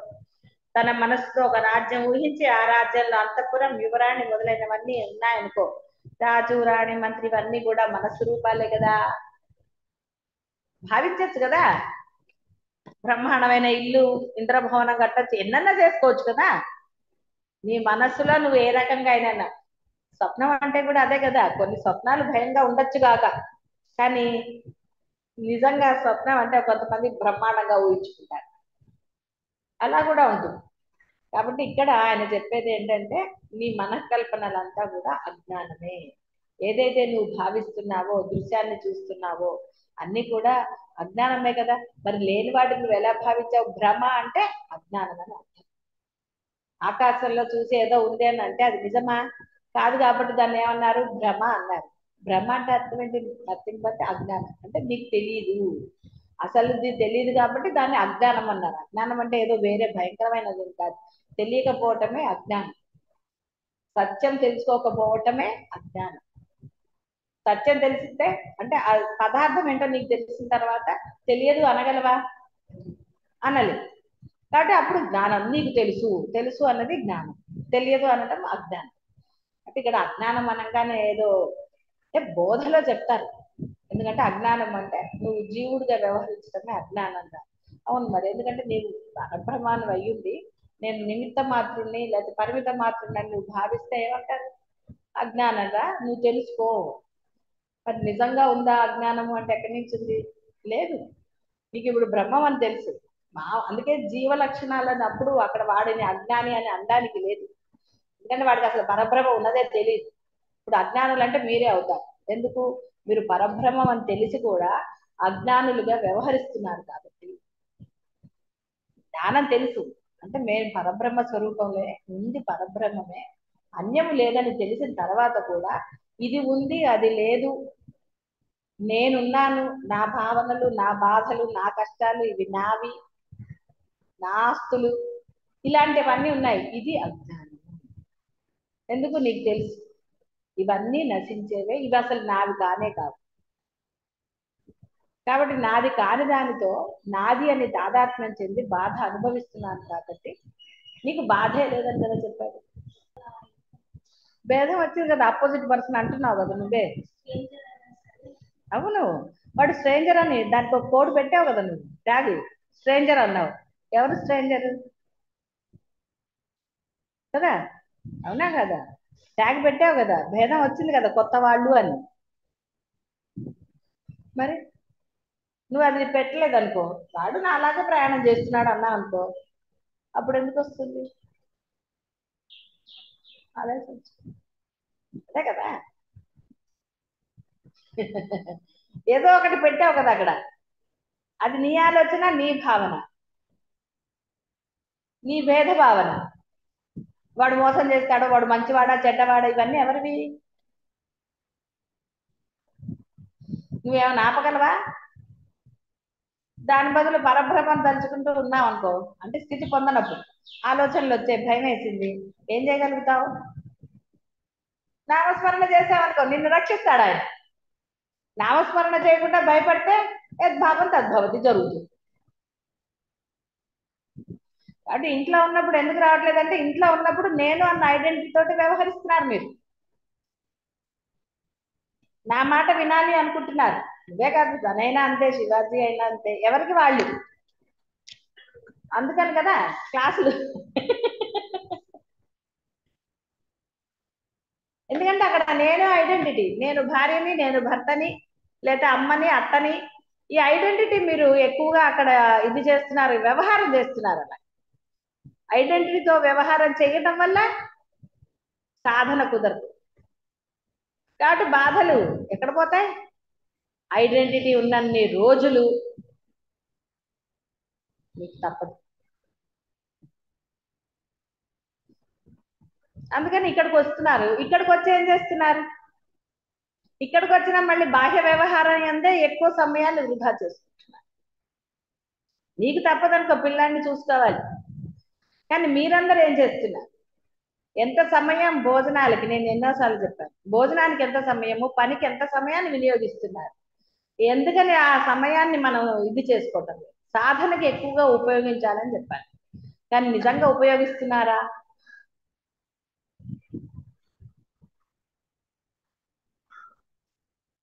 అన్ని నేనే చేయాలి అనుకోవటము మంచిది కాదు. పని అయిపోవాలి, నేను ఇక్కడికి వచ్చింది నేను సాధనకి అన్నది ఎవరికి వాళ్ళకి దృఢంగా ఉంటే సాధన ఎందుకు కుదరదు? కుదురుతుంది. నీ విషయం వేర్లే, ఇంక వాడు ఇంకా చిన్నపిల్లాడు కాబట్టి మనం ఏం చేయలేం. కానీ నీకు చెప్పాను కదా, మనసులోనే నామస్మరణ చేస్తూనే వాడిని ఆడించు, అప్పుడు వాడి కూడా ఇదవుతుంది నీకు. ఇంకా ఇప్పుడు మీ నాన్న వచ్చారు కాబట్టి ఇంకా హాయిగా వినగలుగుతున్నావు. అంటే భగవంతుడు నీకు అవకాశం కల్పించాడు. ఎందుకంటే నీ మనసులో ఉన్న తపనను ఏదైనా ఆయన నీకు అవకాశం కల్పించాడు, దీన్ని మనం సద్వినియోగం చేసుకోవాలి. ఇక్కడ కూర్చుకొని కూడా వాడు లేచాడో లేదో, నాన్నని ఏమన్నా అల్లరి పెడుతున్నాడో అని ఆలోచిస్తే వేస్ట్. అలా ఆలోచించకూడదు. ఇబ్బంది పెడితే ఆయనే పిలుస్తాడు, ఈ ధైర్యం ఉండాలి. లేస్తే లేస్తాడు, సో వాట్ అనుకోవాలి. అంతేగాని ఇక్కడ కూర్చొని కూడా వాడు లేచాడేమో, ఏమన్నా చేస్తున్నాడేమో, నాన్నకి ఇబ్బంది ఏమో అని అంటే ఇంకా భగవంతుడు ఇచ్చిన అవకాశాన్ని వృధా చేసినట్టే కదా మరి. కాబట్టి ఇక్కడికి వచ్చారు, మీరు సద్వినియోగం చేసుకోవాలి సాధన చేయటంలో. అంతేగాని ఇక్కడికి వచ్చి కూడా మళ్ళీ వండుకుని తినటంలోనే, అంటే నేను అనేది తినద్దు అనట్లేదు, తినాలి కరెక్టే. ఎంత సమయం దాన్ని కేటాయిస్తున్నారు? ముగ్గురున్నారు, నేనే కట్ చేయాలి, నేనే వండాలి, అది ఈవిడే కట్ చేయాలి, ఆవిడే కట్ చేయాలి, ఇలా అనుకుంటూ కూర్చుంటే ఎలా పని తొందరగా అవుతుంది? నామస్మరణ చేస్తూ చేస్తున్నామా లేదా వంట? నామస్మరణ చేస్తూ నేను భోజనం చేస్తున్నానా లేదా? ఎంతసేపు భోజనం చేస్తున్నాను? వాళ్ళు తిన్నాక నేను తినాలి, ఇలాంటివి పెట్టుకుంటే సమయం అంతా వృధా చేసుకుంటున్నారు కదా. ఎందుకు అట్లా సమయం వృధా చేస్తున్నారు? ఇంకో ఆప్షన్ లేదా? ఆప్షన్ లేదా అంటే మీరు సాధన చెయ్యాలంటే ఆప్షన్ ఇక్కడికి వస్తుంది, లేదా గంటలు గంటలు దేంట్లో సరిపోతుంది. మరి ఏం లాభం? ఇక్కడికి వచ్చి సాధన సత్సంగాలు అంటే ఏమిటి ఉపయోగం? ఏమీ లేదు. అందుకని ఏమవుతుంది, ఇక్కడ సాధన సరిగ్గా చేస్తుంటే ఇంటికి వెళ్ళిన తర్వాత, అంటే ఎక్కడైతే మీరు ఎక్కువ సమయం గడపాల్సి వస్తుందో అక్కడ మీకు భేద భావనలు రాకుండా ఉండే అవకాశం ఎక్కువ ఉంటుంది. ఇక్కడ కూడా అలాగే చేస్తున్నారు కాబట్టి ఇంటికి వెళ్తే భేద భావనలు ఇంకొంచెం పెరుగుతున్నాయి. హాయిగా ఉంది అక్కడ ఉన్న నాళ్ళు, ఇంటికి వచ్చి మళ్ళీ మొదలు అనుకుంటారు. భేదం వచ్చేసింది. ఇది ఇక్కడ, అది వేరు. కొన్ని ఇక్కడికి వచ్చి మనం ఏం చేశాము, అది నిష్కర్షగా మనం ఆలోచించాలి. ఎంత సమయాన్ని మనం దేనికి వృధా చేస్తున్నాం? అనవసరంగా ఊరికేనే తిరుగుతున్నాము అటు ఇటు. పని ఉంటే తిరగాలి, పని లేకపోతే కూర్చొని చేయండి సాధన. అంతేగాని అనవసరంగా హడావడి పడిపోయో ఇంకోటో చేస్తే ఇంకోటో అనేసి ఎందుకు అసలు? సాధన ఎవరు చెప్తే రాదు, స్వయంగా లోపల నుంచి సహజంగా మీలో ఆ దృఢభావం కలగాలి, నేను సాధన చేసి తీరాలి అని. అప్పుడే సాధన చేయగలుగుతారు. కాబట్టి ఉన్న సమయాన్ని సాధనకి వెచ్చించాలి. మరి లేకపోతే మునులు ఋషులు అందరూ ఎందుకు ఇక్కడ ఏకాంత ప్రదేశానికి వెళ్ళి ఎందుకు చేయటం? వశిష్ఠుల వారు ఎందుకు అక్కడెక్కడికో వెళ్ళిపోవటం ఎందుకు? ఎందుకంటే ఎక్కడన్నా ఉంటే మళ్ళీ ఎవరో ఒకళ్ళు వచ్చి ఏదో అడుగుతారు, మళ్ళీ చెప్పాలి. కాబట్టి ఆయన ఎక్కడో ఎవరు రాని చోటుకి వెళ్ళిపోయాడు. సాధన కోసం వెళ్ళలేదు, ఆయన మౌనం చేసుకోవడానికి వెళ్ళాడు. ఆయన ఆల్రెడీ ఇదే. కాబట్టి అక్కడ అంటే వాళ్ళు కూడా అలా తమకంటూ ఒక సమయాన్ని కేటాయించుకుని అన్ని కష్టాలు పడుతుంటే, కష్టమని ఒట్టిగా చెప్తున్నాను, ఆయనేం కష్టపడలేదు.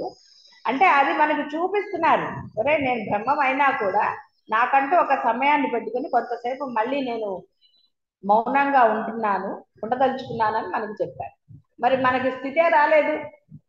స్థితి రాకుండా మనం ఇంకా ఇందులోనే సమయాన్ని అంతా వృధా చేస్తూ ఉంటాం. ఒక క్షేత్రానికి వచ్చాము, ఒక సన్నిధికి వచ్చాము, ఏ రమణ మహర్షిని మనం అంటే ఆరాధిస్తున్నామనండి, లేదా గమ్యంగా తీసుకున్నాము. మరి ఆ ప్రదేశంలో కూడా దేనికి మనం నిద్రకి వీటికి అంటే బాహ్య వ్యవహారాలకు ఎక్కువ సమయాన్ని, అంటే అక్కడ ఎలా ఇచ్చామో ఇక్కడ అలాగే ఇస్తే ఇంకెందుకు ఇక్కడికి రావటం? అందుకనే క్షేత్ర దర్శనాలకి వాటన్నిటికీ నియమనిష్టలు పెట్టారు, ఇలా చేస్తేనే క్షేత్ర దర్శనాలు అని. అవన్నీ ఉన్నాయి. ఇప్పుడు అది అక్కర్లేదు కదా మనకి. ఇక్కడ మీరు సాధన, కాబట్టి ఇక్కడికి వచ్చింది సాధన చేయడానికి వచ్చారు. సాధన చేయగలుగుతున్నారా లేదా? ఎందుకు చేయటం లేదు అంటే మళ్ళీ ఇక్కడ కూడా అదే పద్ధతి పాటిస్తున్నారు. కాబట్టి సాధన ఎక్కడవుతుంది? సమయం అంతా బాహ్యంలోనే పెట్టుకుంటే ఇక్కడ కూడా ఇక్కడికి వచ్చే అన్న ఉపయోగమా? కాబట్టి ఆలోచించుకోండి. సాధన అనేది అత్యంత ముఖ్యమైనది. శరీరము అంటే పటుత్వం ఉన్నప్పుడే, మనస్సు కొంతైనా దాని యందు రమిస్తున్నప్పుడే సాధన చేసి అసలైనది పొందాలి. ఆ తర్వాత కొన్నాళ్ళు ఇలాగే జరిగితే ఇప్పటికే మీకు అనుభవం, ఒక్కొక్కసారి సాధన చేయబుద్ధి కాదు. ఎందుకంటే మనస్సు దానికి బాహ్యంలో రమించడం అలవాటైపోయి సాధన ఏం చేస్తాను లేదు అనిపిస్తూ ఉంటుంది, చాలు ఎద్దు చేసిందని అనిపిస్తుంది, చాలు ఈ పుణ్యం చూద్దాంలే ఇంకోసారి కనిపిస్తుంది. రకరకాల భావనలు వస్తాయి, బద్ధకం పెరిగిపోతుంది, అలసత్వం, అక్కర్లేదనిపిస్తుంది. ఏం చేస్తాం సాధన, ఎంత చేసినా రావటం లేదు అని ఒక సమర్థింపులోకి వెళ్ళిపోతారు. నువ్వు చేస్తే కదా అసలు రావడానికి, చేస్తే ఎందుకు రాదు? సిద్ధ వస్తువు మీరు తోమితే జిడ్డు పోదా? తోమకుండా పోవట్లేదు అంటే ఎలా పోతుంది? తోమితే కదా జిడ్డు పోయి పాత్ర మెరుస్తుంది. మీరు మీ యొక్క మనస్సుని ఏదైనా ఇది చేస్తే కదా, సాధన చేస్తే అది సిద్ధిస్తుంది. ఎలా చేయాలో సాధన అలా చేయకుండా ఏదో అలా చేసి ఇలా చేసి ఎంతైనా రావటం లేదులేండి అలా చెప్తారు, వాళ్ళు పొందారు కాబట్టి కష్టపడాల్సిందే, వాళ్ళు కష్టపడ్డారు అని ఏమైతే సమర్థింపుల్లోకి వెళ్ళిపోతుంది మనస్సు. బాగా గుర్తుపెట్టుకో, స్థిరత్వం పొందదు. అలసత్వం వల్ల నెమ్మదిగా అందులోంచి బయటకు వెళ్ళిపోతారు. ఈ లోపల ఆయుష్ ఉంటుందా మన కోసం? మళ్ళీ మీకు ఉత్సాహం వస్తే చేయడానికి, మీకు మళ్ళీ అదేదో ఉత్సాహం వచ్చి చేద్దాం అనుకుంటే ఇప్పుడు కాళ్ళు కింద కూర్చుంటున్నాయా? ఈ మాత్రం కూర్చోగలిగారు, ఆ తర్వాత ఈ మాత్రం కూర్చోగలరా? కూర్చోలేదు. శరీరం ఆకాశ పట్టుతూ ఉన్నప్పుడే సాధన అయ్యే మనస్సును నిమగ్నం చేయండి. ఆ యొక్క తపన లోపల ఉంటే పరమాత్మ, ఇది కూడా ఎన్నో లక్షల సార్లు చెప్తున్నా, తపన ఉంటే పరిస్థితులను ఆయన సానుకూలం చేస్తారు. తప్పకుండా మనకి ఆయన అవకాశాలు ఇచ్చినప్పుడు దాన్ని సద్వినియోగం చేసుకోవాలి. అంతేగాని మళ్ళీ ఇక్కడికి వచ్చి ఉండి కూడా మళ్ళీ సమర్థింపులు, మళ్ళీ ఏవో మాటలు, అక్కర్లేని మాటలు, అనవసరమైన మాటలు చేసుకుంటే ఈ అవకాశాన్ని కూడా ఆయన తీసేస్తారు. ఆయనకు అన్ని సాధ్యమే. కాబట్టి ఇక్కడికి వచ్చి ఎంత చెప్పినా కూడా ఇంకా సమర్థింపులు, అనవసరమైన మాటలు, అనవసరమైన పనులు, ఒక మాటకు ఒకటే సమాధానం ఉంటుంది, 10 సమాధానాలు ఉండవు. కాబట్టి అది అలవర్చుకుంటే సాధన యందు మనసు లగ్నం అవుతుంది. బాహ్యాన్ని ఎంత మీరు ఇది చేసుకుంటే అంత సాధనలో ఎంతసేపు జనక మహారాజు ఏం అబద్ధం చెప్పలేదు, అష్టావక్రులు కూడా అంత మహర్షి అబద్ధం చెప్తాడు, అది నిజము అని ఎందుకు చెప్పాడు ఆయన? ఒకరి ఇక్కడి నుంచి కాలు గుర్రం మీద అటు వేసే లోపల జ్ఞానం వస్తుంది అన్నాడు. ఆ తత్పరత ఉండాలి మనలో, నేను సిద్ధి పొందాలని ఉండాలి. అంతేగాని ఇక్కడ ఉంటున్నాను గ్రేట్ అని అహంకరించకూడదు.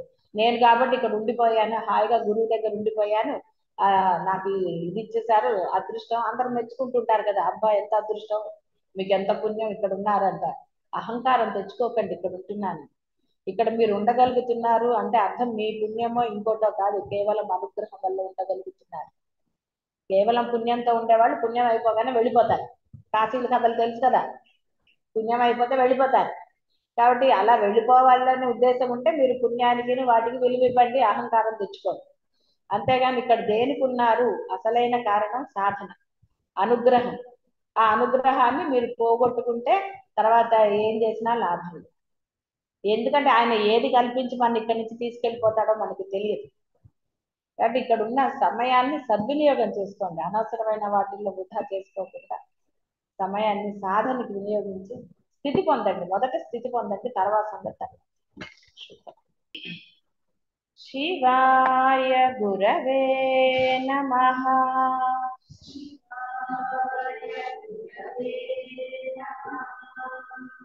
శివాయ గురవే నమః.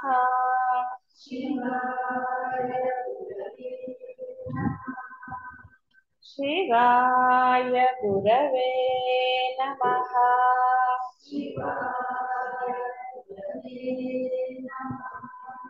శివాయ గురవే నమః.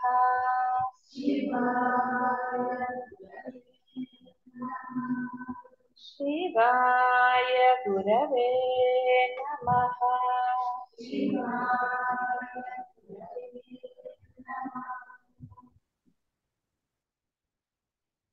కాబట్టి ఎన్నో బ్రహ్మాండాలు ఉన్నాయని చెప్పారు ఆయన. అయితే సంసార జీవులకు అవన్నీ ఎందుకు ఉన్నట్లుగా అనిపిస్తున్నాయని రాముల వారు అడిగారు. అప్పుడు సమస్త భ్రమలకు అసలైన కారణం ఆత్మ జ్ఞానం లేకపోవటమే. మరి ఎలా తొలగాలి? అప్పుడు ఆయన చెప్తున్నారు, మీ దృష్టిని సాక్షి చైతన్యమగు ఆత్మవైపుగా ప్రసరింపజేస్తున్నంత మాత్రం చేతే ఈ జగద్భ్రమంతా శమించిపోగలదు. కాబట్టి దృష్టిని సాక్షి వైపు అంటే అర్థము అంతా ఆ యొక్క బ్రహ్మముదే అన్న స్ఫురణతో కనుక వ్యవహారం చేస్తే తొలగిపోతుంది. కానీ మనము ఫలానా వాడు, వీడు వేరు, వీడు శత్రువు, వీడు మిత్రువు, అలా రకరకాలుగా భావనలు చేస్తూ ఈ వస్తువు నాది, ఈ వస్తువు మంచిది, అలా రకరకాల భావనలతో వ్యవహారం చేయటం వల్ల అజ్ఞానం చాలా బాగా పెరుగుతుంది, చక్కగా వృద్ధి పొందుతుంది కదా. దినదినాభివృద్ధి చెందుతుంది, దినదినాన్ని తగ్గిపోవాలి. కానీ ఆ యొక్క దృష్టి పరిమితి పెంచుకుంటూ పోతున్నారు బాహ్యంలో, కాబట్టి అది కాస్త పెరుగుతుంది. కాబట్టి సాక్షి చైతన్యముకు ఆత్మ వైపుగా ప్రసరింపజేసుకున్నంత మాత్రం చేత ఈ జగద్భ్రమంతా శమించిపోగలదు. వాయువు చేత ఉత్పన్నమై వాయువు సహాయం చేతనే వెలుగుతున్న దీపం తిరిగి వాయువు చేతనే నశిస్తోంది కదా. అలాగే ఆత్మస్వరూపం చేతనే తన యొక్క సత్తను సంపాదించుకున్న అజ్ఞానము అనేది తిరిగి తత్వ విచారణ చే జనించే ఆత్మజ్ఞానము చేతనే నశిస్తుంది. జ్ఞాన ప్రకాశము చే అజ్ఞానము తొలగగా అజ్ఞానం అనేది ఎక్కడా లేదు కదా. ఆ యొక్క నూతన బోధ అంటే ఆ స్ఫురణ రావాలి. దీపం వెలిగిన తర్వాత చీకటి ఏమవుతోంది? ఎక్కడికన్నా వెళుతోందా? లేదు. వెలుతురు లేకపోవటమే చీకటి. చీకటికి వేరుగా ఏ ఉనికి లేదు. సర్వము బంధమోక్షరహితమకు బ్రహ్మమే అనే ఆ జ్ఞానం ఎప్పుడు ఉదయిస్తుందో అప్పుడు అజ్ఞానం అనేది పటాపంచ, అంటే అసలు అజ్ఞానం లేదు అని తెలుసుకోవాలి. ఉన్నది వెలుతురే, వెలుతురు ఇప్పుడు లేదు కాబట్టి మనకి ఆ చీకటి అనిపిస్తుంది. ఇక్కడి నుంచి పక్కకు వెళ్ళింది, లైట్ వేస్తే వెలుతురు, లైట్ ఆఫ్ చేస్తే అంతే.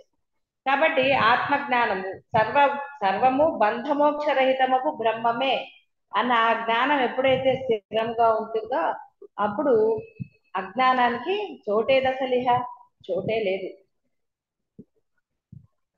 కాబట్టి ఆత్మజ్ఞానాది ఉపాయాలు మోక్షం కొరకై తెలుసుకోవాలి. ఆత్మ విచారణ యందు నిరంతరము యత్నీకృతుడైన వాడు ఆత్మజ్ఞానాన్ని తప్పక సముపార్జించగలడు. ప్రయత్నం చేయాలి, నిత్యము చేయాలి, సర్వకాల సర్వావస్థల యందు ఆ తపన ఉంటే అది ఎందుకు ఫలించదు? తపన లేదు మనకి, లేదా అంటే ఒప్పుకుంటారా? ఒప్పుకోరు. కానీ కావలసినంత లేదు కాబట్టి దొరకట్లేదు అనేది అందరికీ అర్థమయ్యేదే. అంటే అందరూ జ్ఞానులే, జ్ఞానం లేనిది ఎవరికి కదా? జ్ఞానం లేనిది ఎవరికి లేదు, అందరికీ తెలుసు. ఈ పరమ సత్యం కూడా తెలుసు, ఎంత చేయాలో అంత చేయటం లేదు అని.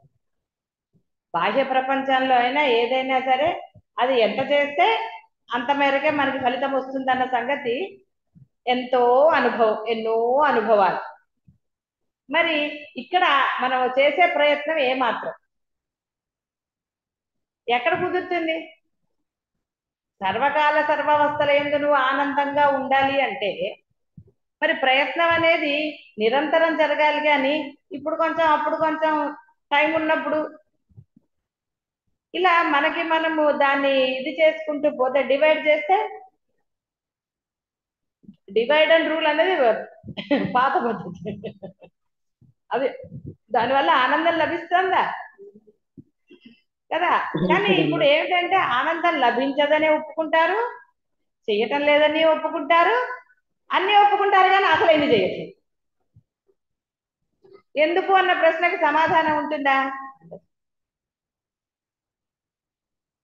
ఎందుకంటే అది మీ యొక్క స్వయంకృత అపరాధం అని మీకు తెలుసు. కానీ దాన్ని నుంచి దాటడానికి మీరు పట్టుదలగా కృషి చేయాలి. రోజు రోజుకి అపరాధములు పెరుగుతున్నాయే తప్ప కర్మలు పెరుగుతున్నాయి. కర్మలు పెరిగినప్పుడు కర్మ అనుభవించవలసిందే కదా, జ్ఞానం ఎలా సిద్ధిస్తుంది? ఇది కాకపోతే అది, అది కాకపోతే అది, ఎలా మనం దాని అందే ఇది చేసుకుంటున్నాం. కాబట్టి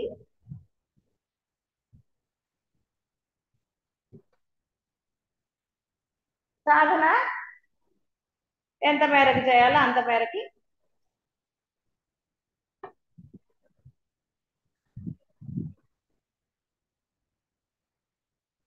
అనాది అన తగినట్లు ఈ జగత్తు అనే జాలం ఎన్నడూ ఉత్పన్నం కానిదే. బ్రహ్మమే ఈ జగత్తు, జీవుడు మొదలైన రూపాలుగా ప్రకాశిస్తోంది. అలా ప్రకాశిస్తూ తనకు తానే మాయను తెరగా ధరించి అజ్ఞానావరణ ప్రభావం చేత నాకు భోగాలు కావాలి, నాకు మోక్షం కావాలి అని తన ముంగిట తానే ప్రార్థనలు చేస్తాం. ఇదియే మాయ యొక్క ప్రభావం. అణిమ గరిమ మొదలుగా గల ఈశ్వరత్వం కూడా మాయా మాత్రమేనని తెలుసుకొని దానిని కూడా గడ్డి పరకతో సమానంగా చూచుటయే ఉచితము. కనుక నిరతిశయానందయుతుడైన స్వ ఆత్మయందే సుస్థిరుడవై ఉండెదవుగాక. కాబట్టి సిద్ధులన్నిటినీ కూడా తృణప్రాయంగా చూడాలి. లేదు అంటే, కాబట్టి ఇక్కడ సిద్ధులు అనగానే అబ్బా మాకేం లేవులండి, మేము ప్రయత్నం చేయలేదు. ఇప్పుడు మీకున్న సిద్ధులు ఏమిటి? మీ ఆస్తులే, లేకపోతే ఏమన్నాయి? నావి బంధాలు, ఇవే కదా. ఆస్తులు అనగానే కేవలం డబ్బే అనట్లేదు నా ఉద్దేశం. ఆస్తులు అంటే మీ బంధాలు అన్నీ. ఏదైతే మీరు మనసులో ఇంకా నావి మీ ఫ్యూచరు అనుకుంటారు కదా, రేపొద్దున చేత కాకపోతే ఎట్లా, రోగం వస్తే ఎట్లా, ఇవన్నీ కూడా మీ ఆస్తులే కదా. ఇవన్నీ అణిమా గరిమా సిద్ధులే, చిన్నవి పెద్దవి. అసలు వస్తుందో రాదో తెలియని రోగం వస్తుందని ఎవరన్నా భావిస్తారు? వస్తే ఏమిటవుతుంది? ఏది జరగాలి అదే జరుగుతుంది కదా. డబ్బుంటే బతుకుతారా? డబ్బులు అయితే పోతారా? ఇవాళ మధ్యాహ్నం ఆ అబ్బాయి అదే చెప్పాడు. ఒక ఆవిడకి లోపల ఏదో ప్రాబ్లం అయింది, 2 days అని చెప్పారట డాక్టర్స్. ఓన్లీ 2 days అని చెప్పారట. సరే వీడు వెళ్ళాడు, హైదరాబాద్ వెళ్ళి చూసి వస్తున్నానని మధ్యాహ్నం. అయితే వీడు ఏం చేశాడు, వాడికి ఏదో ఏదో ఉంది. సరే వాడు అన్నట్ట మృత్యుంజయ హోమం నేను చేయిస్తాను, ఇక్కడ చుట్టాలన్నమాట, నేను చేయిస్తానులే, నువ్వు ఇది ఈ ఒట్టిగా ఈ నామం చెప్పుకుంటూ ఉండని ఆవిడకి చెప్పారు. మాట కూడా పడిపోయింది అమ్మాయికి. అలాంటి ఆవిడ ఇప్పుడు మాట్లాడుతుంది. 4 రోజులు డాక్టర్లు చెప్పిన సమయం దాటిపోయి 4 రోజులు. వాడు అదే మధ్యాహ్నం అన్నమాట. మిరాకిల్ అంటే మరి భగవంతుడిని నమ్మితే అద్భుతాలు ఏం జరుగుతాయి? డాక్టర్లు 2 రోజులు అంత మాత్రాన పోతారా? ఏం పోరు. భగవంతుడి సంకల్పం అయితేనే పోతాం. చెప్పా కదా, అనుకున్నారు పోయి. అందుకని ఎవరో అనుకుంటే మనమేం పోము. ఇక్కడ ఏం డాక్టర్లను తప్పు పట్టడం కాదు, వాళ్ళ లెక్క ప్రకారం వాళ్ళు చెప్తారు, రిపోర్ట్స్ ప్రకారం కదా, ఏదైనా రిపోర్ట్స్ ప్రకారమే కదా చెప్పేది. కాబట్టి వాళ్ళు ఆ రిపోర్ట్స్ చూసి చెప్తారు, అన్ని పాడైపోయాయి కాబట్టి ఇంకా 2 days కన్నా ఎక్కువ బతకరండి, ఏదన్నా ఉంటే దైవాధీనం అని వాళ్ళు కూడా అదే చెప్తారు. ఆ అమ్మాయి అసలు మాటలు కూడా లేవుట. అలాంటి అమ్మాయి ఇప్పుడు మాట్లాడుతుందిట. మామూలు రూమ్ కి షిఫ్ట్ చేశారట అమ్మాయి. ఐసీయూ నుంచి కూడా మామూలు రూమ్ కి షిఫ్ట్ చేసేసారు. మరి ఇది ఎలా జరిగింది అంటే, కాబట్టి ఎందుకు ఇన్ని అంటే ఇవన్నీ మీకు తెలియవని కాదు, మీకు తెలిసిన పరిధిలో కూడా ఎన్నో ఇలాంటి మిరాకిల్స్ జరిగాయి కదా, జరగలేదా? జరిగిందమ్మా. నన్నే చూసారు, నన్ను ఎంతమందో చూసారు కదా, ఏ పరిస్థితుల్లోంచి ఎలా వచ్చాను అనేది. అయినా ఇంకా మళ్ళీ ఆ ఫ్యూచర్ గురించి ఏమైపోతుందో, ఫ్యూచర్ లో ఎవరు చూస్తారు? ఎవరు చూస్తున్నారండి? ఎంతమంది పిల్లలు ఉన్నారు, కోట్ల డబ్బులు ఉన్నాయి, కోట్లు ఉన్న వాళ్ళందరూ పోలేదు, పిల్లలు ఉన్న వాళ్ళందరూ పోలేదా? వాళ్ళందరూ బతుకున్నారా? 10 మంది పిల్లలు ఉంటే బతుకు ప్రాణం పోదా? అందరు చుట్టూరా ఉన్నా కూడా ప్రాణం ఏమైనా ఆగిపోతుంది ఏంటి, నా పిల్లలు ఉన్నారు అని? ఎక్కడ ఏది ఆగదు కదా. ఇవన్నీ తెలియని వాళ్ళు కాదు మీరందరూ కూడా, ఎన్నో అనుభవాలు కదా మీ అందరికి కూడా, దగ్గర వాళ్ళు ఎన్నో చూశారు కూడా, అంతా దైవమే అన్నది కూడా తెలుసు. తెలియని వాళ్ళు కూడా ఎవరు లేరు. ఇప్పుడు అంతా పరబ్రహ్మమే అన్న డైలాగులు కూడా కొడుతున్నారు కదా, అందులో ఏం సందేహం లేదు. మీరు నమ్మలేదని నేను ఎప్పుడు అనను, కానీ నమ్మటం వల్ల ఏమిటి ఉపయోగం జరుగుతుంది? దానివల్ల ఉపయోగం లేదు కదా. ఆయన ఏమన్నా మీకు నమ్మారు కదా అని లడ్డు ఇస్తాడా? లడ్డు కావాలా బాబు అని ఇవ్వడు కదా. నన్ను నమ్మినందుకు ఒక లడ్డు, ఇంకా నమ్మినందుకు 2 లడ్డూలు అంటాడా? ఆయన మనకేమి ఇవ్వడు అసలు. ఎందుకంటే నువ్వు నమ్మేది నీ కోసం, ఆయన కోసం కాదు. నువ్వు నమ్మినా నమ్మకపోయినా రాక్షసులను కూడా పుట్టించింది ఆయనే. కానీ రాక్షసత్వాన్ని ఆయన పుట్టించాలి, ఆయన మంచిగానే పుట్టించాడు. చిన్నప్పుడు ఏమన్నా రాక్షసులు ఏంటంటే ఎవరైనా పుట్టినప్పుడు రాక్షసులుగా ఉన్నారు? ఎవరన్నా? ఎవరు లేరు. తర్వాత పెంచుకున్నారు రాక్షస గుణాలు. సరే ఏదో ఒకటి. కానీ ఇప్పుడు అది కాదు, మీ అందరికీ బ్రహ్మం తెలుసు, ఉన్నది బ్రహ్మమే అని డైలాగులు కూడా కొడతారు కదా, అర్థమైందండి అంటారు. కానీ మరి ఎందుకు ఆచరణ? ఇది అసలు ఆన్సర్ లేని ప్రశ్న. కానీ ఎవరికి వాళ్ళకి తెలుసు. ఎందుకంటే ఉన్నదే అజ్ఞానం. అజ్ఞానం ఉంటే బ్రహ్మం సిద్ధించదని తెలుసు. ఆ అజ్ఞానం ఎక్కడుంది? నీలోనే ఉంది కదా. అజ్ఞానం అంటే ఏంటి? నాది, నేను, నావి. ఎల్ఐసి పాలసీ తీసుకున్నంత మాత్రాన వాడు వస్తాడండి, పొయ్యాక వస్తాడు. ఒరే నాకు హాస్పిటల్లో ఉన్నా అంటే వాడు వచ్చి చెక్ చేస్తే కానీ వాడు మనకి ఇవ్వడు డబ్బులు. అదేదో సామెతలాగా వాడు వచ్చే వరకు వీడు ఉండొద్దు కదా. వాడు తీరిక చేసుకుని రావాలి, ఇన్స్పెక్షన్ చేయాలి, వాడు రిపోర్ట్ రాయాలి, అప్పుడు వాడు డబ్బు రిలీజ్ చేయాలి, మళ్ళీ బ్యాంక్ వెళ్ళి ఎవడో తేవాలి. ఎన్నున్నాయండి? అంటే ఇవన్నీ కూడా మీకు కనుక బతికే ఛాన్స్ ఉందనుకోండి, అంటే దైవం అనుకూలిస్తే ఎలా అయినా జరుగుతుంది. దాని గురించి చింత ఎందుకు అసలు? దేనికి చింత? ఏమీ లేకుండా ఒట్టిగా పోయిన వాళ్ళు లేరా? పడుకున్న ఆవిడ పడుకున్నట్టు పొద్దు ఆవిడకి ఏదన్నా ఉన్నా అప్పుడైతే ఏం లేదు కదా, హాయిగా ఆనందంగా పడుతుంది. అలా ఎంతమంది పోలేదు, ఆవిడ ఒక్కతే స్పెషల్ కాదు, ఇది మన కళ్ళ ముందు జరిగింది కాబట్టి చెప్తున్నా. అలా ఎన్నో చూశారు కదా, మంచం మీద సంవత్సరాలు ఉన్న వాళ్ళు కూడా ఉన్నారు కదా. మరి దేనికి ఏది లింక్ చెప్తారండి? సరే, మంచం మీద ఉన్నవాళ్ళు కోట్లు అయితే వాడు మంచం మించి లేచి పరిగెడతాడా? రోగం నయమైపోతుందా కోట్లు ఉంటే? లేదమ్మా. ఎలా నయమవుతుంది? నీతి ఉంటేనే లైవ్. ఏదైనా సరే అనుగ్రహం ఉంటేనే మీరు ఏదైనా సరే. కానీ మరి ఇప్పుడు ఆ అనుగ్రహము కేవలం అనుగ్రహంతో ఆగిపోతే ఎలాగా? ఆయన ఏమన్నాడు, అరే నాది అనుగ్రహము, ఈ అనుగ్రహంగా నువ్వే మారిపోవచ్చు, నీకు నాకు భేదం లేదు, నేను ఇంకోటి కాదురా నీకు అనుగ్రహం ఇవ్వడానికి, నువ్వు కనుక ఆచరణలో పెడితే సాధన చేస్తే నువ్వు నేను సమానమే, అప్పుడు నువ్వు ఇంకోళ్ళకి అనుగ్రహం ఇవ్వచ్చు కదా. అవును, బ్రహ్మం అయితే ఇస్తారు కదండి, దానికి ఏమున్నప్పుడు ఇవ్వరా? మీ అనుగ్రహం మీరు దాచేసుకుంటారేమిటి? అలా దాచుకోరు కదా.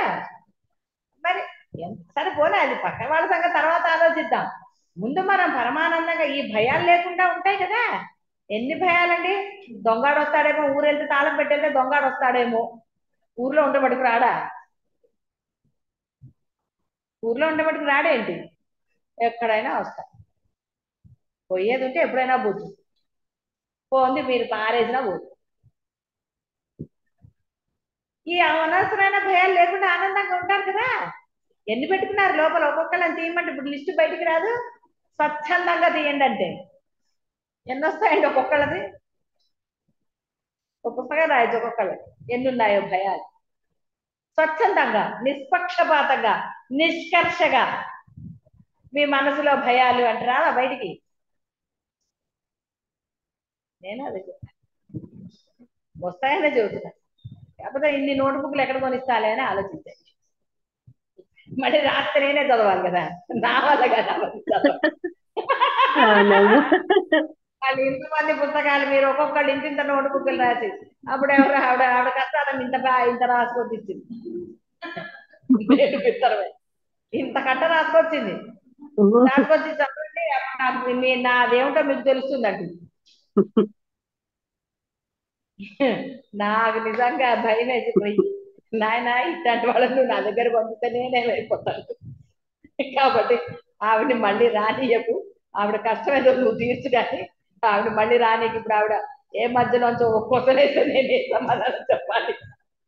నా వల్ల కాదు అంతంత పేపర్లు చదవదు, నేను ఇవే చదవలేదు ఎప్పుడు, మీ వల్ల ఇన్ని చదువుతున్నారు. నేను ఇవన్నీ ఇంత మోసి నేను ఎప్పుడు చదవాల? త్రిపిటాలు ఏవో చదివా కానీ ఇంత పుస్తకాలు అదే ఏవో పురాణాలు కొన్ని ఏదో సరే పోనీ లేని చదివా కానీ నా వల్ల కాదు. ఇంత కట్టకూడదు. తెలుగులోనే రాసింది ఇంత అక్షరాలు. నీరసం రాదు, ఫస్ట్ పేజ్ చదివేసరికి నాకు నీరసం వచ్చి, సరే బాగుండదు కానీ ఒక్క పేజీ ఫస్ట్ పేజీ చదివా. అసలు లవ్ మ్యాటర్స్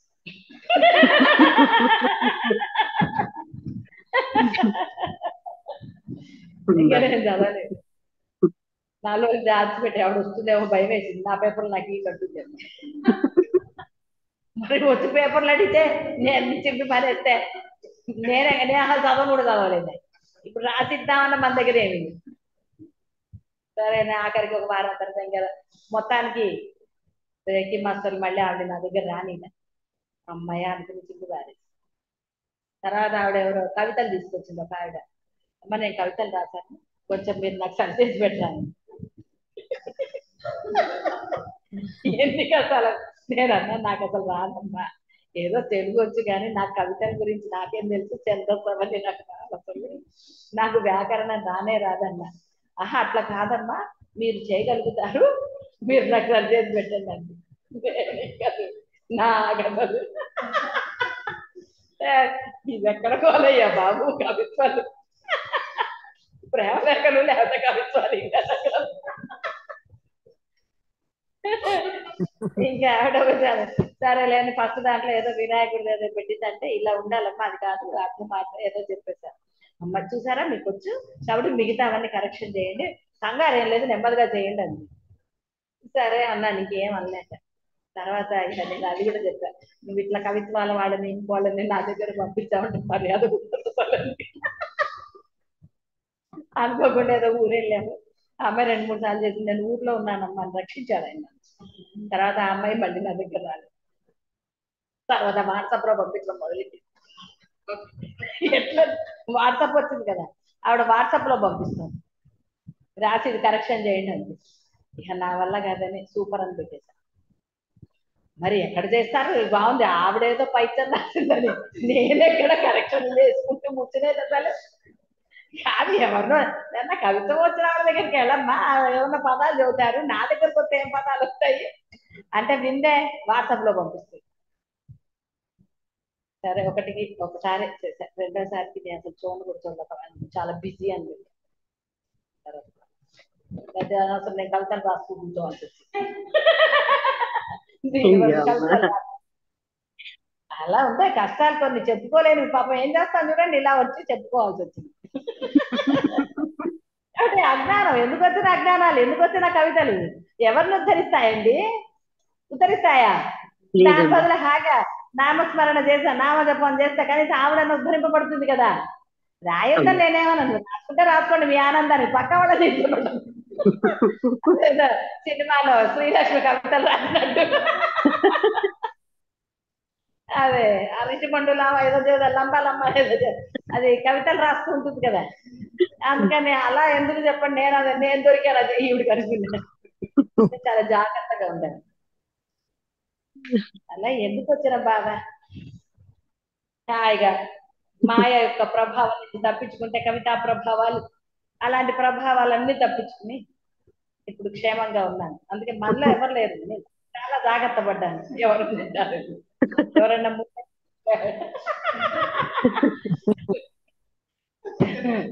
రాసేసి గురువు గారు నేను రాశానండి అని పట్టుకొస్తారేమో అన్నారు.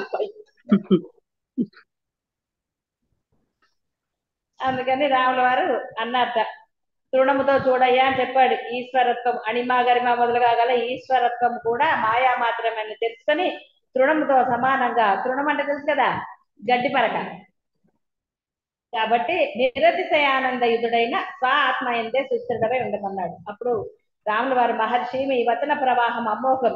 స్వామి మీరు అప్పుడు చిదాకాశ శరీరులై అనేక జగత్ సమూహాలను వీక్షిస్తున్నట్టు చెప్పారు కదా, ఆ కథ నన్ను మళ్ళీ చెప్పమని అడిగాడు. చిన్నప్పుడు కదా నిజాలు కుదర కాదని చెప్తుంటాడు. ఆయన ఏదో ఆపేస్తున్నాడు, ఇతను ఊరుకుంటాడా? నిజాలు కుదర ఆ కథ మళ్ళీ చెప్పండి అంటాడు కదా. మరి పిల్లవాడు కదా, మీకంటే బోరు. కానీ చిన్నపిల్లలకి కథలు చెప్పమంటే వాళ్ళకి ఇష్టం కదా, కథలకే కదా వాళ్ళు అడుగుతారు. అది అందుకని పాపం అడుగుతున్నాడు, మళ్ళీ మళ్ళీ అడుగుతున్నాడు. ఏం చేస్తారు, చాదస్తం. కాబట్టి నాకు సందేహం కూడా వచ్చిందయ్యా అన్నట్ట. మీరు ఆ జగత్ సమూహములను ఒక పక్షి ఆకాశంలో సంచరించుచున్నట్లుగా అటు ఇటు వెళుతూ చూచారా, లేక ఒడ్డునున్నవాడు సముద్ర పనులను చూస్తున్నట్లుగా ఒకే ప్రదేశంలో స్థిరంగా ఉండి అది చూసారా అని అడిగారు. చిన్నపిల్ల చూడండి ఎంతకు వచ్చినా, మీకు వచ్చిందా? అలాగా రాదుగా, జ్ఞానులకు కొన్ని రావు. అంటే మీ అందరికీ అనుభూతులు ఉన్నాయి కదా, ఇదంతా చదివేశారు, తెలిసిన కదే, ఆల్రెడీ విన్నాం. ఇంకోటి మనకేమనిపిస్తుంది, నాకైతే అనిపిస్తుంది ఎట్లా అట్లా చూశాడు కదా, దానికి పెద్ద క్వశ్చన్ ఏముంది, ఆయన చూసామని చెప్పాడుగా కదా, ఒకసారి వింటాం ఏంటంటే మళ్ళీ రెండోసారి కూడా అన్నట్టు. అది కాబట్టి పిల్లాడు కదా పాపం, మొదటిసారి వింటున్నాడు కదా. వశిష్ఠ మహర్షి చెప్పింది మొదటిసారి, అద్భుతంగా ఉంది, చాలా ఇన్ని బ్రహ్మాండాలు అవి ఉన్నాయనేసరికి పాపం పిల్లవాడు ఎగ్జైట్మెంట్ తోటి అడిగాడు. మనకి ఎగ్జైట్మెంట్ లేదు కాబట్టి మనం ఏం అడుగుతాం? నేను కూడా అడగను, నేనైతే అలాగే అనుకుంటాను, ఎలా అలాగా చూశాడు కదా, దాన్ని మళ్ళీ ప్రశ్న వేయాలా అనుకుంటాను. నేను నిజంగా ఇలాగే అనుకుంటాను. ఏదంటే ఏం చూశారు, ఆయన బ్రహ్మం అని చెప్పిన తర్వాత ఆయనకు అసాధ్యం ఉంటుందా, ఎట్లా అట్లా చూశాడు, దానికి ఏముందిలే అనుకుంటా. వాళ్ళకి శక్తి ఉంది కదా, శక్తి ఉన్నప్పుడు మళ్ళీ మనకి ప్రశ్న ఎందుకు? ఇంకా ఎలా చూస్తే ఏమిటి, మనకు అది చెప్తారు అంతే కదా, మనకు కావాల్సింది కదా అది చెప్పారు.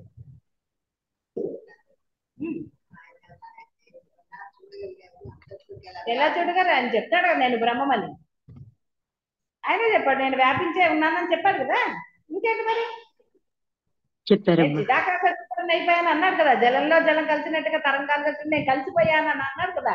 ఇంకేంటి మరి, చెప్పారమ్మా. ఇంకా అంతకన్నా ఏం చెబుతాడు పాపం ఆయన మటుకు. సరే, మొత్తానికి రాముల వారు మళ్ళీ అడిగారు. అప్పుడు ఆయన కూడా నవ్వేట, చిరునవ్వు చింతిస్తూ, రాఘవ, ఎప్పుడైతే నేను అనంతము సర్వవ్యాపకమైనట్టు చిదాకాశమే అయ్యానో, ఇక ఇప్పుడు ఒక చోటనే ఉండటము లేక ఒక చోట నుండి మరొక చోటికి ప్రయాణించడం అనేది ఎక్కడుంటుంది చూసారా. అంతా నేనే అయిపోయాను కదా అన్నప్పుడు ఒక చోటే ఉండటము అలా ఏమన్నా సినిమా రీలు ఇలా తిరుగుతాం కాదు కదా. అదేదో సినిమాలో ఆ అంజనం వేసేస్తే మనకి అంత కనపడుతుంటుంది చూడండి, అదేదో సినిమాలో.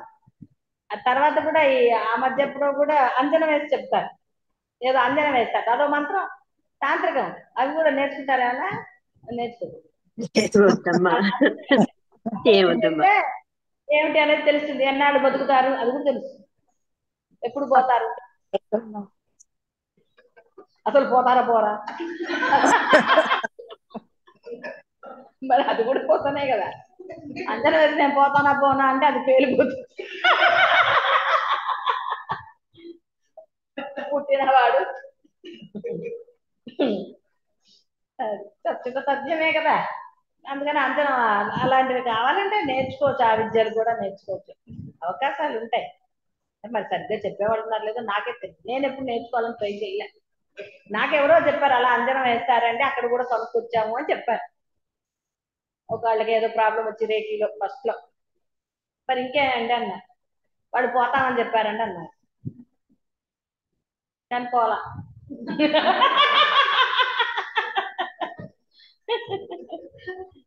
ఇప్పుడు నేనేం చెప్పాలి, పోతానని చెప్పాలా పోవడం చెప్పాలి. సరే ఏదో మొత్తానికి రేఖీ మాస్టర్స్ బతికిచ్చారు. అందుకని మనం ఏం చేయగలం చెప్పండి, అంచనా వేయటమా ఇంకోటి అవన్నీ మనకి ఎప్పుడు అనవసరం కాటికి వేస్ట్. కాబట్టి ఆయన చెప్పాడు, గమన ఆగమనములు అనేది ఎక్కడ ఉంటుందయ్యా, కాబట్టి నేనెప్పుడు గమనశీలుడనై ఉండలేదు, అలాగే ఒక ప్రదేశం నా స్థితిని పొంది కూడా లేను. ఈ చోటు ఆ చోటు అనున్నవి భౌతిక ఆకాశం యొక్క ధర్మాలు గాని చిత్ ఆకాశ ధర్మాలు కాదు కదా.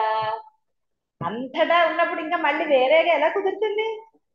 ఆకాశం అలా పైన అన్ని చూస్తుంది, నేను ఇక్కడ నాకంటే ఎక్కడి వరకు కనపడుతుంది, ఇక్కడ వరకు కనపడుతుంది, వెనకాల ఏం కనపడుతుంది మనకి పరిమితి కాబట్టి వెనకాల ఉన్నది కనపడుతుంది. అంతటా వ్యాపించిన వాడికి కింద కళ్ళు పైన కళ్ళు వెనక కళ్ళు అన్ని ఉన్నాయి కదా, సహస్ర చక్షు సహస్రబాహు అన్నట్టుగా అంతటా కళ్ళే ఆయనకి, అంతటా చెవులే. కాబట్టి మనం రహస్యంగా మాట్లాడుకుంటే అది వినపడదు అనుకోవచ్చా, అదే కదా.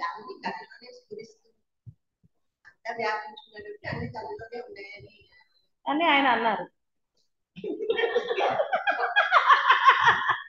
నాకు కూడా తెలియదు, నాకేం తెలుస్తుంది, ఆయన అన్నారు, మీరు అన్నారు కరెక్టే, మరి అదే ఆయన చెప్పింది అదే, అంతటా వ్యాపించి ఉన్నారు, అన్ని వింటారు ఆయన.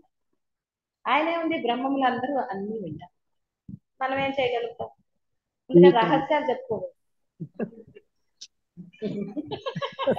అంటే మనం అనుకుంటాం కదా రహస్యం ఎవరికి చెప్పకండి అంటారు.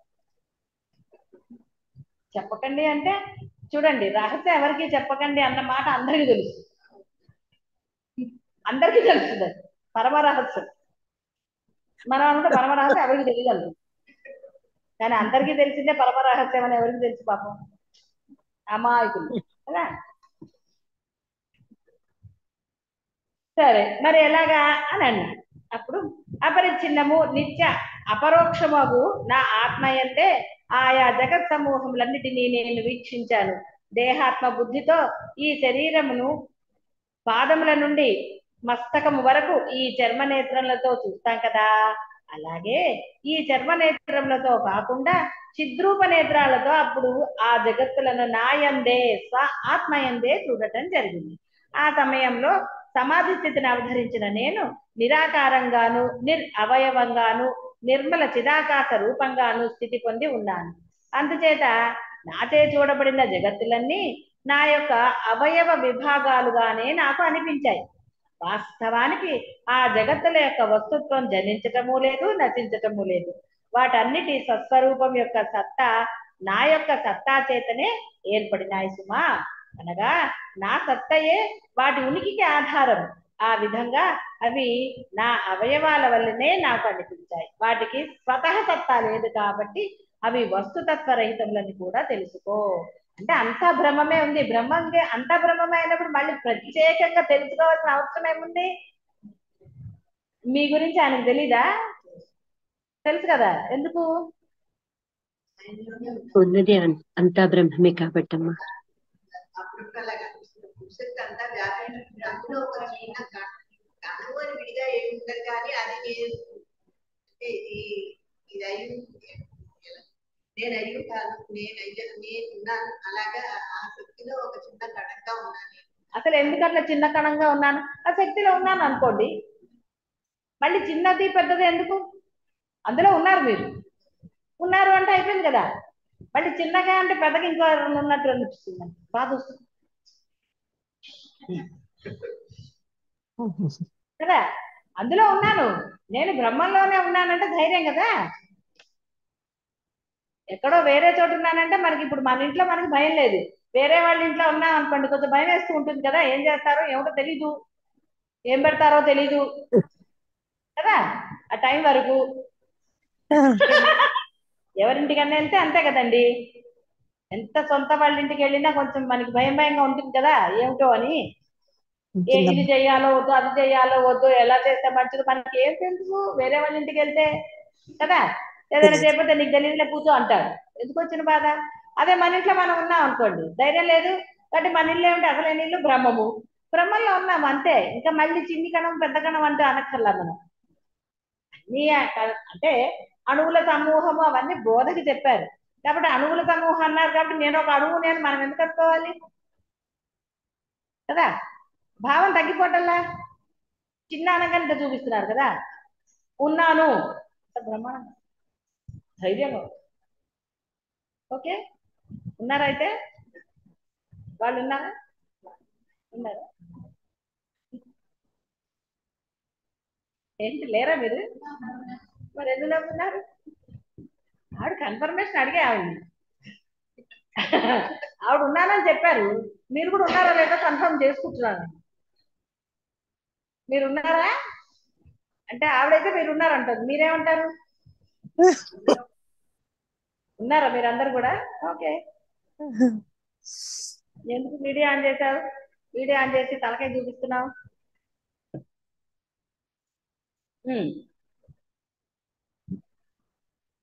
కాబట్టి నా సత్తాయే వాడు మహాత్మా. అనగా మీకు దర్శనమైన ఆ జగత్ సమూహములన్నీ మీ యొక్క స్వరూప విభాగమేననే చాలా ఆశ్చర్యంగా ఉందే అన్నాడు. అవునయ్యా, అవన్నీ నా స్వసత్తాపై ఆధారపడి దర్శించబడుతున్నాయి కాబట్టి అవన్నీ నా స్వరూపానికి అభేదములే. ఇందులో ఆశ్చర్యపడవలసింది ఏమీ లేదు. మనకు ఒక దృష్టాంతం, ప్రతి జీవునికి ప్రతిరోజు అనుభవం అయ్యే స్వప్నమే. స్వప్నంలో కనిపించేది స్వప్న దృష్ట యొక్క ఊహాజనిత కల్పనే కదా. ఏది ఎవరి కల్పనయో అది వారి స్వరూపమే కాక మరింకేమిటి. స్వప్నంలో ఒక చోట నుండి మరొక చోటికి స్వప్న ద్రష్ట పరుగులు తీస్తున్నాడా? లేదు. ఎందుకంటే స్వప్నం యొక్క ఆది అంతాలు స్వప్నం యొక్క మనోవిభాగమే.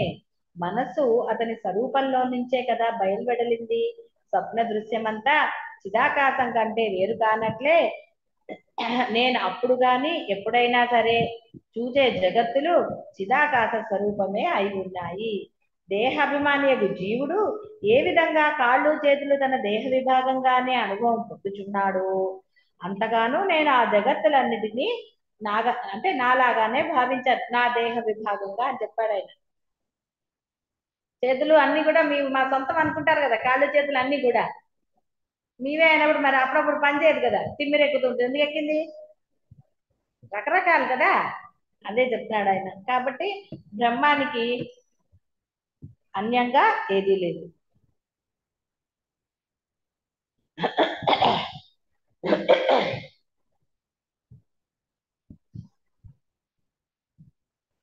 సర్వంతర్యామిత్వం సముపార్జించిన జ్ఞాని తదితర జీవులందరినీ తన శరీరంలోని విభాగంగా దర్శిస్తాడు.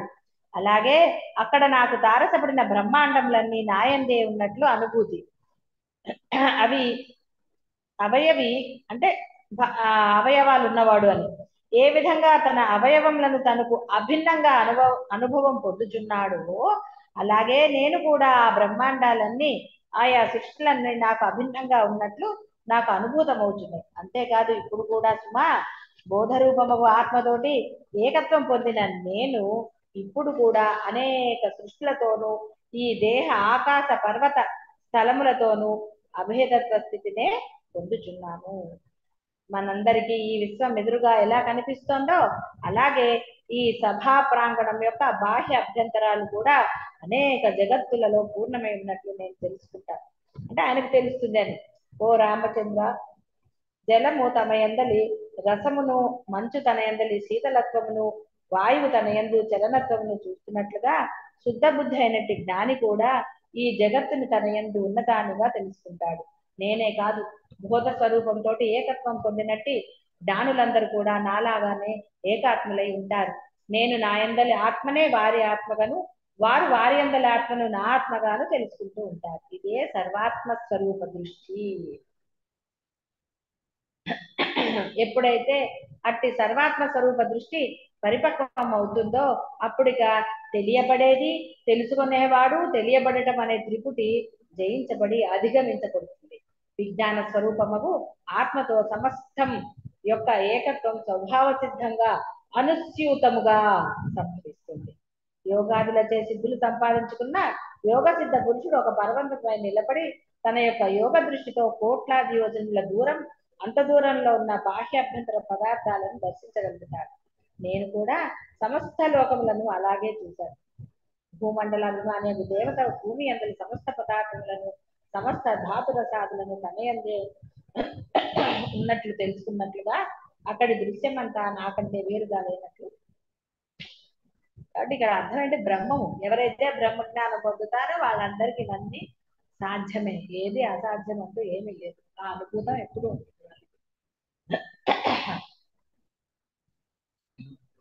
మహాత్మా తమ వంటి చిదానంద స్వరూప జ్ఞాన సమన్వితులకు అట్టి దర్శనం యుక్తియుక్తమని, స్వభావ సిద్ధమని నేను గ్రహించాను స్వామి. అప్పుడు చిదాకాశమున అనేక జగత్తుల మధ్యగాను ఆవలగాను పయనిస్తూ దర్శిస్తున్న మీ సమీపంలో గమని గోల్చిన అంత తొందరగా మర్చిపోరు కదా. ఆమె ఆ తర్వాత ఏం చేసిందో మీరు చెప్పలేదు స్వామి, ఉదా చెప్పరా అని అడిగాడు. మీ అందరికి కూడా ఉంటుంది కదా. సరే అతను అడిగాడు, ఎలాగ రాములు వారు అడుగుతారు కదా అని మీరు అడగ. అప్పుడు ఆయన చెప్తున్నారు, ఆర్యచందస్సును అత్యంత మధురంగా గానం చేస్తున్న ఆ స్త్రీ చిదాకాశ స్వరూపిణి అయి దేవి వలె ప్రకాశిస్తూ నా వెంటనంటి నా సమీపంలోనే ఉండటం నేను గమనించాను. నేను ఎలా చిదాకాశ రూపం దాల్చానో ఆమె కూడా చిదాకాశ రూపమే కలిగి ఉన్నది. అంతేగాని ఆ సమాధికి ముందటి శరీరముచే ఆమెను నేను చూడలేదు. ఆ సమాధి కాలంలో నేను ఆమె జగత్ సమూహాలు చిదాకాశ మాత్రంగానే ఉండి ఉన్నాము. మునీంద్ర, మీరు ఆమె యొక్క గానం విన్నానన్నారు కదా, మరి గానం అనేది ఉత్పన్నం కావాలంటే ఇవన్నీ ఉండాలి కదా, నాలుగా గంట అంటే ఒక ఆకారం ఉండాలి కదా అని అడిగాడు. ఆమెమో మరి నిరాకారమైన చిదాకాశ రూపం అంటున్నారు. అప్పుడు శబ్దం ఎలా ఉత్పన్నమైంది అన్నాడు. పాపం కాబట్టి ఎలా సంభవించిందని అడిగాడు. కాబట్టి ఆ తత్వాన్ని నిశ్చయంగా నాకు వర్తించమని వేడుకుంటున్నాను అన్నాడు. వశిష్ఠ మహర్షి చెప్తారు, రామచంద్ర, నీకు కొన్నిసార్లు ఈ విషయాన్ని నేను ఇంత ముందే చెప్పాను, మరలా విను. ఒకడు కలగంటున్నాడు అనుకో, అతనికి ఆయా స్వప్న విశేషాలు కనిపిస్తాయి, వినిపిస్తాయి. అయితే అతని భౌతికమైన కళ్ళు చెవులు జడత్వం పొంది ఉపయోగించబడకుండానే ఉన్నాయి కదా. మరి బాహ్యంలో కాదు కదా, స్వప్నంలో వింటున్నాడు. బాహ్యంగా విన్నాడా? అది మరి స్వప్నంలోని ఆకారాలు ఏ కళ్ళకు కనిపించాయి, శబ్దాలు ఏ చెవులకి? అదే రీతిగా చిదాకాశమును కూడా సమస్తము సంభవమే. దాంట్లో పెద్ద గొప్ప ఉంది. బ్రహ్మం అనుకుంటే శబ్దాలు చేయడా? గురుగులు అవన్నీ శబ్దాలు మనకి వినపట్టలేదు. ఎలా వినపడుతున్నాయి? ఆకాశం బద్దలైందా? ఎవరైనా వాయించారా పైన? లేదు అర్జునుడి రథం ఆవిడ చాలా సీరియస్ గా ఆలోచిస్తుంది. ఏమిటి అని ఏమిటి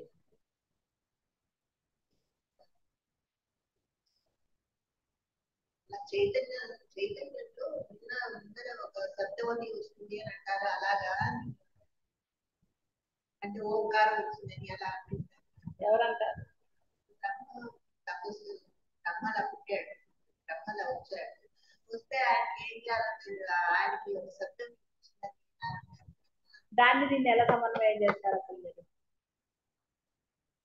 అది అనేకత్వంతో కూడింది. సృష్టి చెయ్యడానికి బ్రహ్మము ఒక కథ కల్పించాడు మనకి. ఏది ఏకత్వం కాకుండా అనేకత్వంతో ఉండే జీవుడికి తెలియాలి ఎవరు సృష్టి చేశారు, నా సృష్టికి అంటే నేను పుట్టడానికి అంతకుముందు పుట్టడానికి అందరికీ కారణం ఎవరో తెలియడానికంటే ఆ శాస్త్రంలో ఒక కథ చెప్పబడింది. మీరు అసలు ఎందుకు వేరేగా వెళ్ళిపోతారు? ఇక్కడ బ్రహ్మంలో ఏమీ లేవని కదా చెప్పుకున్నాను. మరి ఏది లేదన్నప్పుడు మీరు మళ్ళీ ఓంకారం దగ్గరికి ఎందుకు వెళ్ళారు? అవును, అక్కడ ఆయనకి ఒక శబ్దం వినపడకపోతే ఆయన ముందుకు ఎలా వెళ్తాడు? ఆయనకు ఓంకారం వినపడిందని ఎవరు చెప్పారు? ఆయనకేం ఓంకారం వినపడలేదు. ఆయన సృష్టి అక్కడ ఉన్నాడు, సృష్టి చేయన్నట్ట. ఆయనకు అర్థం కాలేదు ఎలా చేయాలి, ఎలా మొదలు పెట్టాలి. అప్పుడు తపస్సు చేయి అన్ని బోధపడతాయని ఒక స్వరం వినపడింది. ఆ స్వరం ఎవరిదో అని అనుకుంటుంది, బ్రహ్మమే ఉంటుంది, ఆయనే చేశాడు. ఇది ఒక మీకు ఒక కథ కల్పించబడి చెప్పబడింది, అబద్ధం అని నేను అనటం లేదు. జీవుడికి అలాంటివి కావాలి, వాడు భయపడకుండా ఉండడానికి. బ్రహ్మ నా తర్వాత రాశాడు, నేను మార్చుకోవాలంటే ఏం చేయాలని వాడికి ఉంటుంది కాబట్టి అలా చెప్పాడు ఆయన. దానికి దీనికి అసలు ఎట్ట కుదురుతుంది? మీరు ఎలా కలుపుతారు అసలు? అది సృష్టికి కదా. ఇక్కడ అసలు సృష్టి లేదని కదా మనం చెప్పుకునేది. అద్వైతానికి ద్వైతానికి పోలిక ఎలా కుదురుతుంది అసలు? సరే అనద్దు మీరు, సరే అని మళ్ళీ అదే బుర్రలో పెట్టుకుంటే మీకు ఎప్పటికీ అద్వైతం రాదు. ఎందుకంటే మీరు పురాణాల్లో కథలు ఇక్కడ మనము అద్వైతానికి లింక్ చేయడం కుదరదు అసలు. ఏ దైవాన్ని మనం లింక్ చేసామా ఇక్కడ? అసలు పురాణ కథ ఏదైనా లింక్ చేసామా ఇక్కడ? హైలీ ఇంపాసిబుల్ కదా. ఎందుకంటే అదంతా ద్వైతానికి అనేకంతో కూడింది. నువ్వు పూజలు చేయాలి, కర్మలు చేయాలి, పాపకర్మలు పుణ్యకర్మలు అవి ఉంచడానికి నరకలోకానికి వెళ్ళాలి, స్వర్గలోకానికి వెళ్ళాలి, అవన్నీ దానికి సంబంధించినవి. ఇవి ఉన్నాయి అక్కడ. మరి ఎప్పుడు అసలు ఎందుకు రెండో వైపుకి వెళ్ళిపోతారు? వెళ్ళకూడదు. మీరు ఏది చెప్తున్నామో దాని అందే స్థిరత్వం తెచ్చుకోవడానికి ప్రయత్నం చేయండి. మీరు ఎప్పుడైతే మళ్ళీ బాహ్య ప్రపంచాన్ని దీన్ని కలపాలని చూస్తే చాలా కష్టం. అర్థమైందా? అంటే నేను మీకు దాని సూక్ష్మం అర్థమైందా లేదా? ఎక్కడా కూడా పురాణాలను కానీ మీరు బాహ్య కర్మలు తీసుకొచ్చి ఇక్కడ ఎలా మీరు కర్మలు చేస్తే అద్వైతం సిద్ధిస్తుందని ఎక్కడన్నా చెప్పబడిందా? అలా చెప్తే కర్మలు మానేయమని గురువులు చెప్తారా? శంకరులు చెప్తారా? శంకరులు చెప్తున్నారు కదా మీరు ఇప్పుడు అన్ని. అందులో ఎక్కడైనా ఆయన ఏ చోటన్నా మిమ్మల్ని కర్మలు చేయమని చెప్పాడా? కర్మ రాహిత్యం అన్నాడు. కృష్ణ పరమాత్మ కూడా చివరి మోక్ష సన్యాసానికి వచ్చాక కర్మను త్యజించాలని చెప్పాడు, కర్తృత్వమే ఉండకూడదని చెప్పాడు కదా. మరి కర్మ చేస్తున్నారు కాబట్టి మీకు జ్ఞానం సిద్ధించట్లేదు. కర్మ చేయకపోతే మీ ధర్మం చేయండి అన్నాడు. ధర్మం వేరు, కర్మ వేరు. కర్మ ఆశించి చేస్తున్నారు, ధర్మం ఆశించడం అనేది ఉండదు ధర్మానికి. అది ధర్మం అంతే, నువ్వు చెయ్యాలి. ఎలా తింటాం నీ ధర్మం అంటున్నా, శరీర ధర్మం తింటే ఆ శరీరాన్ని నిలుపుకోవాలి కాబట్టి నువ్వు తినాలి. కాబట్టి ఇది ధర్మం, ఎంత మేరకు తినాలో అదే ధర్మం. అతిగా తిన్నా తక్కువ తిన్నా ఏది చేసినా కూడా మళ్ళీ అది కర్మ ఫలితం. మళ్ళీ అనారోగ్యం వస్తుంది కదా, తింటే ఆయాసం, తినకపోతే నీరసం లాగా, అవన్నీ సిద్ధిస్తాయి మళ్ళీ. ఎప్పుడు బాగా గుర్తుపెట్టుకోండి అందరూ కూడా, బాహ్య కర్మలకి అద్వైతానికి ఎప్పుడూ లింక్ లేదు. మీరు ఇన్ని పారాయణలు చేస్తున్నారు కదా, ఇంత గొంతేసుకుని చదువుతున్నారు, రికార్డింగ్ చేస్తున్నారు కదా మీరు అందరూ. ఋగ్వేదాన్ని పక్కన పెట్టండి, కొని ఆయన ఏదో ట్రాన్స్లేషన్ చేశారంటే. శంకరుల అద్వైతం ఎన్ని చదువుతున్నారు మీరు? ఎక్కడన్నా పురాణం గురించి ఒక్క మాట వచ్చిందా ఆయన అద్వైత శ్లోకాల్లో కానీ ఎక్కడన్నా కానీ? మీకు ఎక్కడ రాలేదు. కర్మ గురించి వచ్చిందా? రాలేదమ్మా. ఎక్కడా రాదు అసలు మీకు. అనుష్ఠానాలు చేయండి మీరు మానద్దని వచ్చిందా ఎక్కడన్నా? రాలేదమ్మా. మరి శంకరులు ఎందుకు మిమ్మల్ని చెడగొట్టడానికి ఆయన రాసింది? అద్వైతం కోసం ఎవరు ప్రయత్నం చేస్తారో వాళ్ళు కూడా తరించాలి కాబట్టి ఆయన ఇది పెట్టాడు. కర్మలో తరించే వాళ్ళ కోసం అవి పెట్టాడు ఆయన. లేదా రమణ మహర్షి ఏమన్నా చేశాడా? ఒక కర్మ చేసినట్టుందా ఆయన? లేదమ్మా. లేదమ్మా. ఆయన ఇదయ్యాక తల్లి చనిపోయాక ఆ గుడి అవన్నీ ఆయన లేనప్పుడు అంతేగాని ఆయన ఉన్నప్పుడు గుడి కట్టేసేసి ఆయనకి ఇచ్చేసారా పూజలు చేయమని చెప్పాడా ఆయన? ఆయన ఎప్పుడు చెప్పలేదు నాకు పూజలు చేయండి అని చెప్పలేదు, మీరు ఒక గుడి కట్టుకుని చేయండి అని ఆయన ఎందులో కల్పించుకోలేదు. మరి అలాంటప్పుడు మనం అసలు పురాణాలు అంటేనే కర్మలు కాదా? పురాణాలు కర్మలు కాదు? కర్మలేనమ్మా. మరి అలాంటప్పుడు మనం ఎట్లా లింక్ చేస్తాం అసలు? అంటే శంకరులు గాని రమణులు గాని ఎక్కడన్నా మనకి అవి చెప్తారా? ఇక్కడ అంటే చెప్పలేదమ్మా. పెరియవారు కూడా ఎవరికి ఏది ఇవ్వాలో అదే ఇచ్చారు తప్ప ఆయన అందరికీ కర్మలు చెప్పారా? లేదమ్మా. మోక్షం అడిగిన వాడికి కర్మ చెప్పాడా? మోక్షం అడిగిన వాడికి ఆయన ఏం కర్మలు చెప్పలేదు. ఎవరైతే అది అన్నారో వాళ్ళకి అది చెప్పారు. ఎందుకంటే వాడు ఆర్ద్రభక్తితో వచ్చాడు కాబట్టి వాడు కోరిక తీర్చడానికి నా కూతురికి పెళ్ళవట్లేదంటే పెళ్ళవదని సరే డబ్బు అడిగితే సాయం ఆయన చేయగలిగింది ఆయన చేశాడు ఆయన. అంతే తప్ప ఆయన దాన్ని ప్రోత్సహించారు. కాకపోతే ఆయన పీఠాధిపతి కాబట్టి ఆ పీఠ ధర్మంగా ధర్మాన్ని అంటే ఎవరి ధర్మయుతంగా ఉండాలి అని చెప్పారు. రే నువ్వు ఇలాగే ఉండాలి తప్ప పాపపు సొమ్ము ఆయన కూడా తీసుకోలేదు. పాపంగా సంపాదించిన సొమ్ము ఏది ఆయన తీసుకోలేదు. కోటీశ్వరుడు ఏడ్చాట డబ్బులు అంటే ఈయన అది అంతా పాపపు సొమ్ము నేను తీసుకొని మఠానికి పనికిరాదని చెప్పాడు ఆయన అంత ధైర్యంగా. అప్పుడు అతను ఏడ్చాట బాగా, స్వామి నాకు దారి చూపించయ్యా, ఇలా అయితే ఎలాగంటే సరే నేను చెప్పింది నువ్వు చేస్తావా అని అడిగితే తప్పకుండా చేస్తా స్వామి అంటే మొత్తం అన్ని వేదాలు ఇదైపోతున్నాయి వాటన్నిటిని ఇది చేయమని చెప్పాడు. నీ డబ్బంతా ఖర్చు పెడితే అప్పుడు నీకు పాప పరిష్కారం జరుగుతుంది అని చెప్పాడు. అంటే అప్పుడు ఆయన ఎంతో మంది వేద పండితులను పిలిపించి ఇంటికి కూర్చుని అన్ని 4 వేదాలవి ఆయన ఇది చేశారు.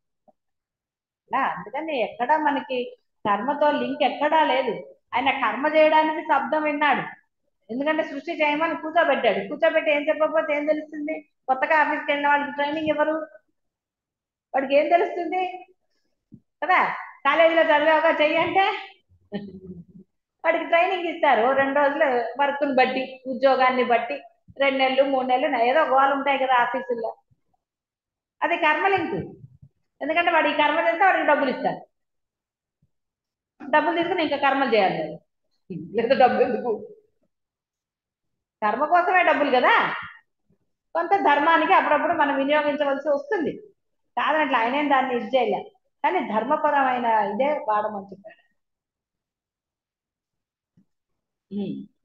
అంటే మీ ఒక్కరికే కాదు నేను అందరికీ చెప్తున్నాను. మిగతా వాళ్ళు కూడా వింటారు. కొంత అపోహల్లో ఉంటారు కదా. ఎందుకంటే ఇంకా కర్మలు చేయాలి, కర్మ చేయకపోతే ఏదన్నా మనకి ఇదవుతుందేమో అనుకునే వాళ్ళకి ఉంటే శంకర్లు చెప్పేవారు కదా. శంకర్లు ఎందుకు చెప్పడం మానేస్తారంటే చెప్పారు ఎక్కడన్నా. నాకైతే ఎక్కడా వినపడలేదు. చెప్పలేదమ్మా. చదువుతున్నారు కదా అద్వైతం అన్ని, నాకన్నా ఎక్కువ సార్లు చదువుతున్నారు మీరు. నేనేదో మీకు ఒక్కసారి చదివి చెప్పాను. మీరు చాలా సార్లు చదువుతున్నారు కదా, పారాయణలు చేశారు, రికార్డింగ్లు చేశారు, ఇంకా చదువుతున్నారు. మనకి మరి ఎంత అద్భుతంగా అద్భుతం ఆయనవి అచ్చ తెలుగులో ఉన్నవి, సులభ సంస్కృతంలో ఉన్నవి పుస్తకాలు ఎక్కడ దొరికాయి అసలు? ఎంత ఆశ్చర్యం అసలు. మరి అంత చదివినా కూడా మీరు ఇంకా మళ్ళీ కర్మలు అంటే మీరని కాదు చెప్తున్నా, చాలా మంది ఇంకా మీలో కూడా ఉన్నారు కదా, కర్మలు చేస్తూనే ఉన్నారు కదా, ఇంకా ఏదో కర్మ ఏమండి ఇంకా అన్ని మా దగ్గరే ఉన్నాయండి పంచలేదు. ఎందుకు ఆ బుర్రలో ఎప్పుడైతే అప్పుడు అవుతుంది. అది పెట్టుకునే కదా రానన్నారు. అదేం చేస్తారు అక్కడ కూర్చొని దాని ముందర ఇలా కూర్చొని చూస్తూ ఉంటారా? వాళ్ళు ఎప్పుడు వస్తారో తెలియదు, ఎప్పుడు పట్టుకుపోతారో ఏంది తెలీదు. తెలియని దాని గురించి ఎందుకు వెయిట్ చేయడం? అసలు మీ సాధన ఎందుకు మారుతారు? అసలు ఏం జరగబోతుందో తెలియనప్పుడు సాధన మానచ్చా? సాధన ముఖ్యమా అది ముఖ్యమా? వచ్చిన వాళ్ళు వస్తారు పట్టుకుపోతారు. మీకు దాని మీద ఆశ లేనప్పుడు ఎవరేం పట్టుకుపోతే మనకేంటండి? తీసుకోనండి. ఆ ధైర్యం లేనప్పుడు ఏమన్నా అక్కడ కూర్చోవాలి. ధైర్యం ఉన్నప్పుడు అక్కడ కూర్చోటం ఎందుకు అసలు? ఇచ్చిన ఆయన రక్షించడా? కాబట్టి ఏవో మనం సాకులు చెప్పుకుంటూ ఉంటాం కదా. ఆవిడే కాదు, మీ అందరంటే సాకులు చెప్పుకోరు ఏదో ఒకటి. తర్వాత సాకు చిన్నకైతే వచ్చేస్తాను ఏదో ఒకటి. కానీ ఇక్కడ మనం దేనికి మనం ఆ ఇంపార్టెన్స్, సాధనకి ఇంపార్టెన్స్ ఇచ్చినప్పుడు బాహ్యం ఎప్పుడు కూడా మన ఇబ్బంది పెట్టదు. మనం బాహ్యాన్ని పట్టుకుంటాం కాబట్టి సాధన జరగదు అంతే. సాధన ఎప్పుడు కూడా ఆనందాన్నే ఇస్తుంది, అన్ని సానుకూలం చేసి తీర్చుంది. చాలాసార్లు చెప్పాను మీకు, నా అనుభవాలు కూడా ఎన్నో చెప్పాను. అయినా సరే బాహ్యమే పట్టుకుంటున్నారు తప్ప సాధన వైపు రావటం లేదు. సాధనకి మళ్ళీ ఏదో సమర్థింపులు చెప్తున్నారు, అందుకని చేయటం లేదండి. జారిపోతుందండి, ఎక్కడ పోతుందో తెలియదు. పట్టుకుంటే కదా ఎక్కడ పోతుందో తెలియదు. గట్టిగా పట్టుకుంటే మీ దగ్గరే ఉంటుంది కదా, మీరు పట్టుకోలేదు కాబట్టి ఎక్కడ జారిపోయిందో తెలియదు అంటున్నారు. 10 కవర్లు పట్టుకున్నారు అనుకోండి, మధ్యలో ఒక కవర్ జారిపోవచ్చు శ్రద్ధ లేకపోతే, ఎక్కడో జారిపోయింది అంటా ఉంటాం. కాబట్టి ఎన్నో బాహ్య వస్తువుల మధ్య సాధన సంచి కూడా ఉంది, అదే జారిపోయింది. ఎందుకంటే దాని మీద శ్రద్ధ లేదు కాబట్టి కదా. ఇది బాధాకరమైన ఇదే కదా పరమ సత్యం. ఇదేమన్నా అబద్ధమా నేను చెప్పింది? నేనే అబద్ధం చెప్పలే కదా. అబద్ధం చెప్తే నాకేమొస్తుంది అసలు అనవసరంగా కదా. మీకు కోపం తెప్పిస్తే నాకేమొస్తుంది? కారం ఎక్కువ వేస్తారేమో, వేయట్లే కదా. ఏమన్నా అలా కారాలు ఎక్కువ వేయటం ఏమన్నా చేస్తారా ఏంటి? పరీక్షించుకొని తినాలా?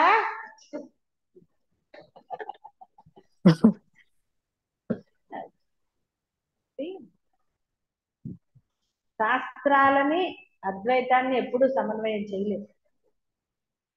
జీవ లక్షణం ఉన్న వాళ్ళకి కర్మతో లింకులు పెట్టుకుని కర్మ అనుభవిస్తాం మేము, కర్మ కావాల్సిందే, కర్మ చేయకపోతే ఎలా అన్న భయభక్తులు ఇంకేమైనా ఉన్న వాళ్ళకి అలాంటివి. కానీ అద్వైతంలో కర్మే లేదన్నారు. కర్మ లేనప్పుడు మనకి కర్మ సిద్ధాంతాలు కానీ శాస్త్రాలు కానీ దేనికోసం? కాబట్టి కర్మరహితులుగానే ఉండమనే కదా చెప్పింది ఆయన. అంటే ధర్మం చేయండి అన్నాడు అంతే. ఆ ధర్మం ఏమిటి అనేది ఎలా తెలుస్తుంది? సాధన చేస్తే తెలుస్తుంది.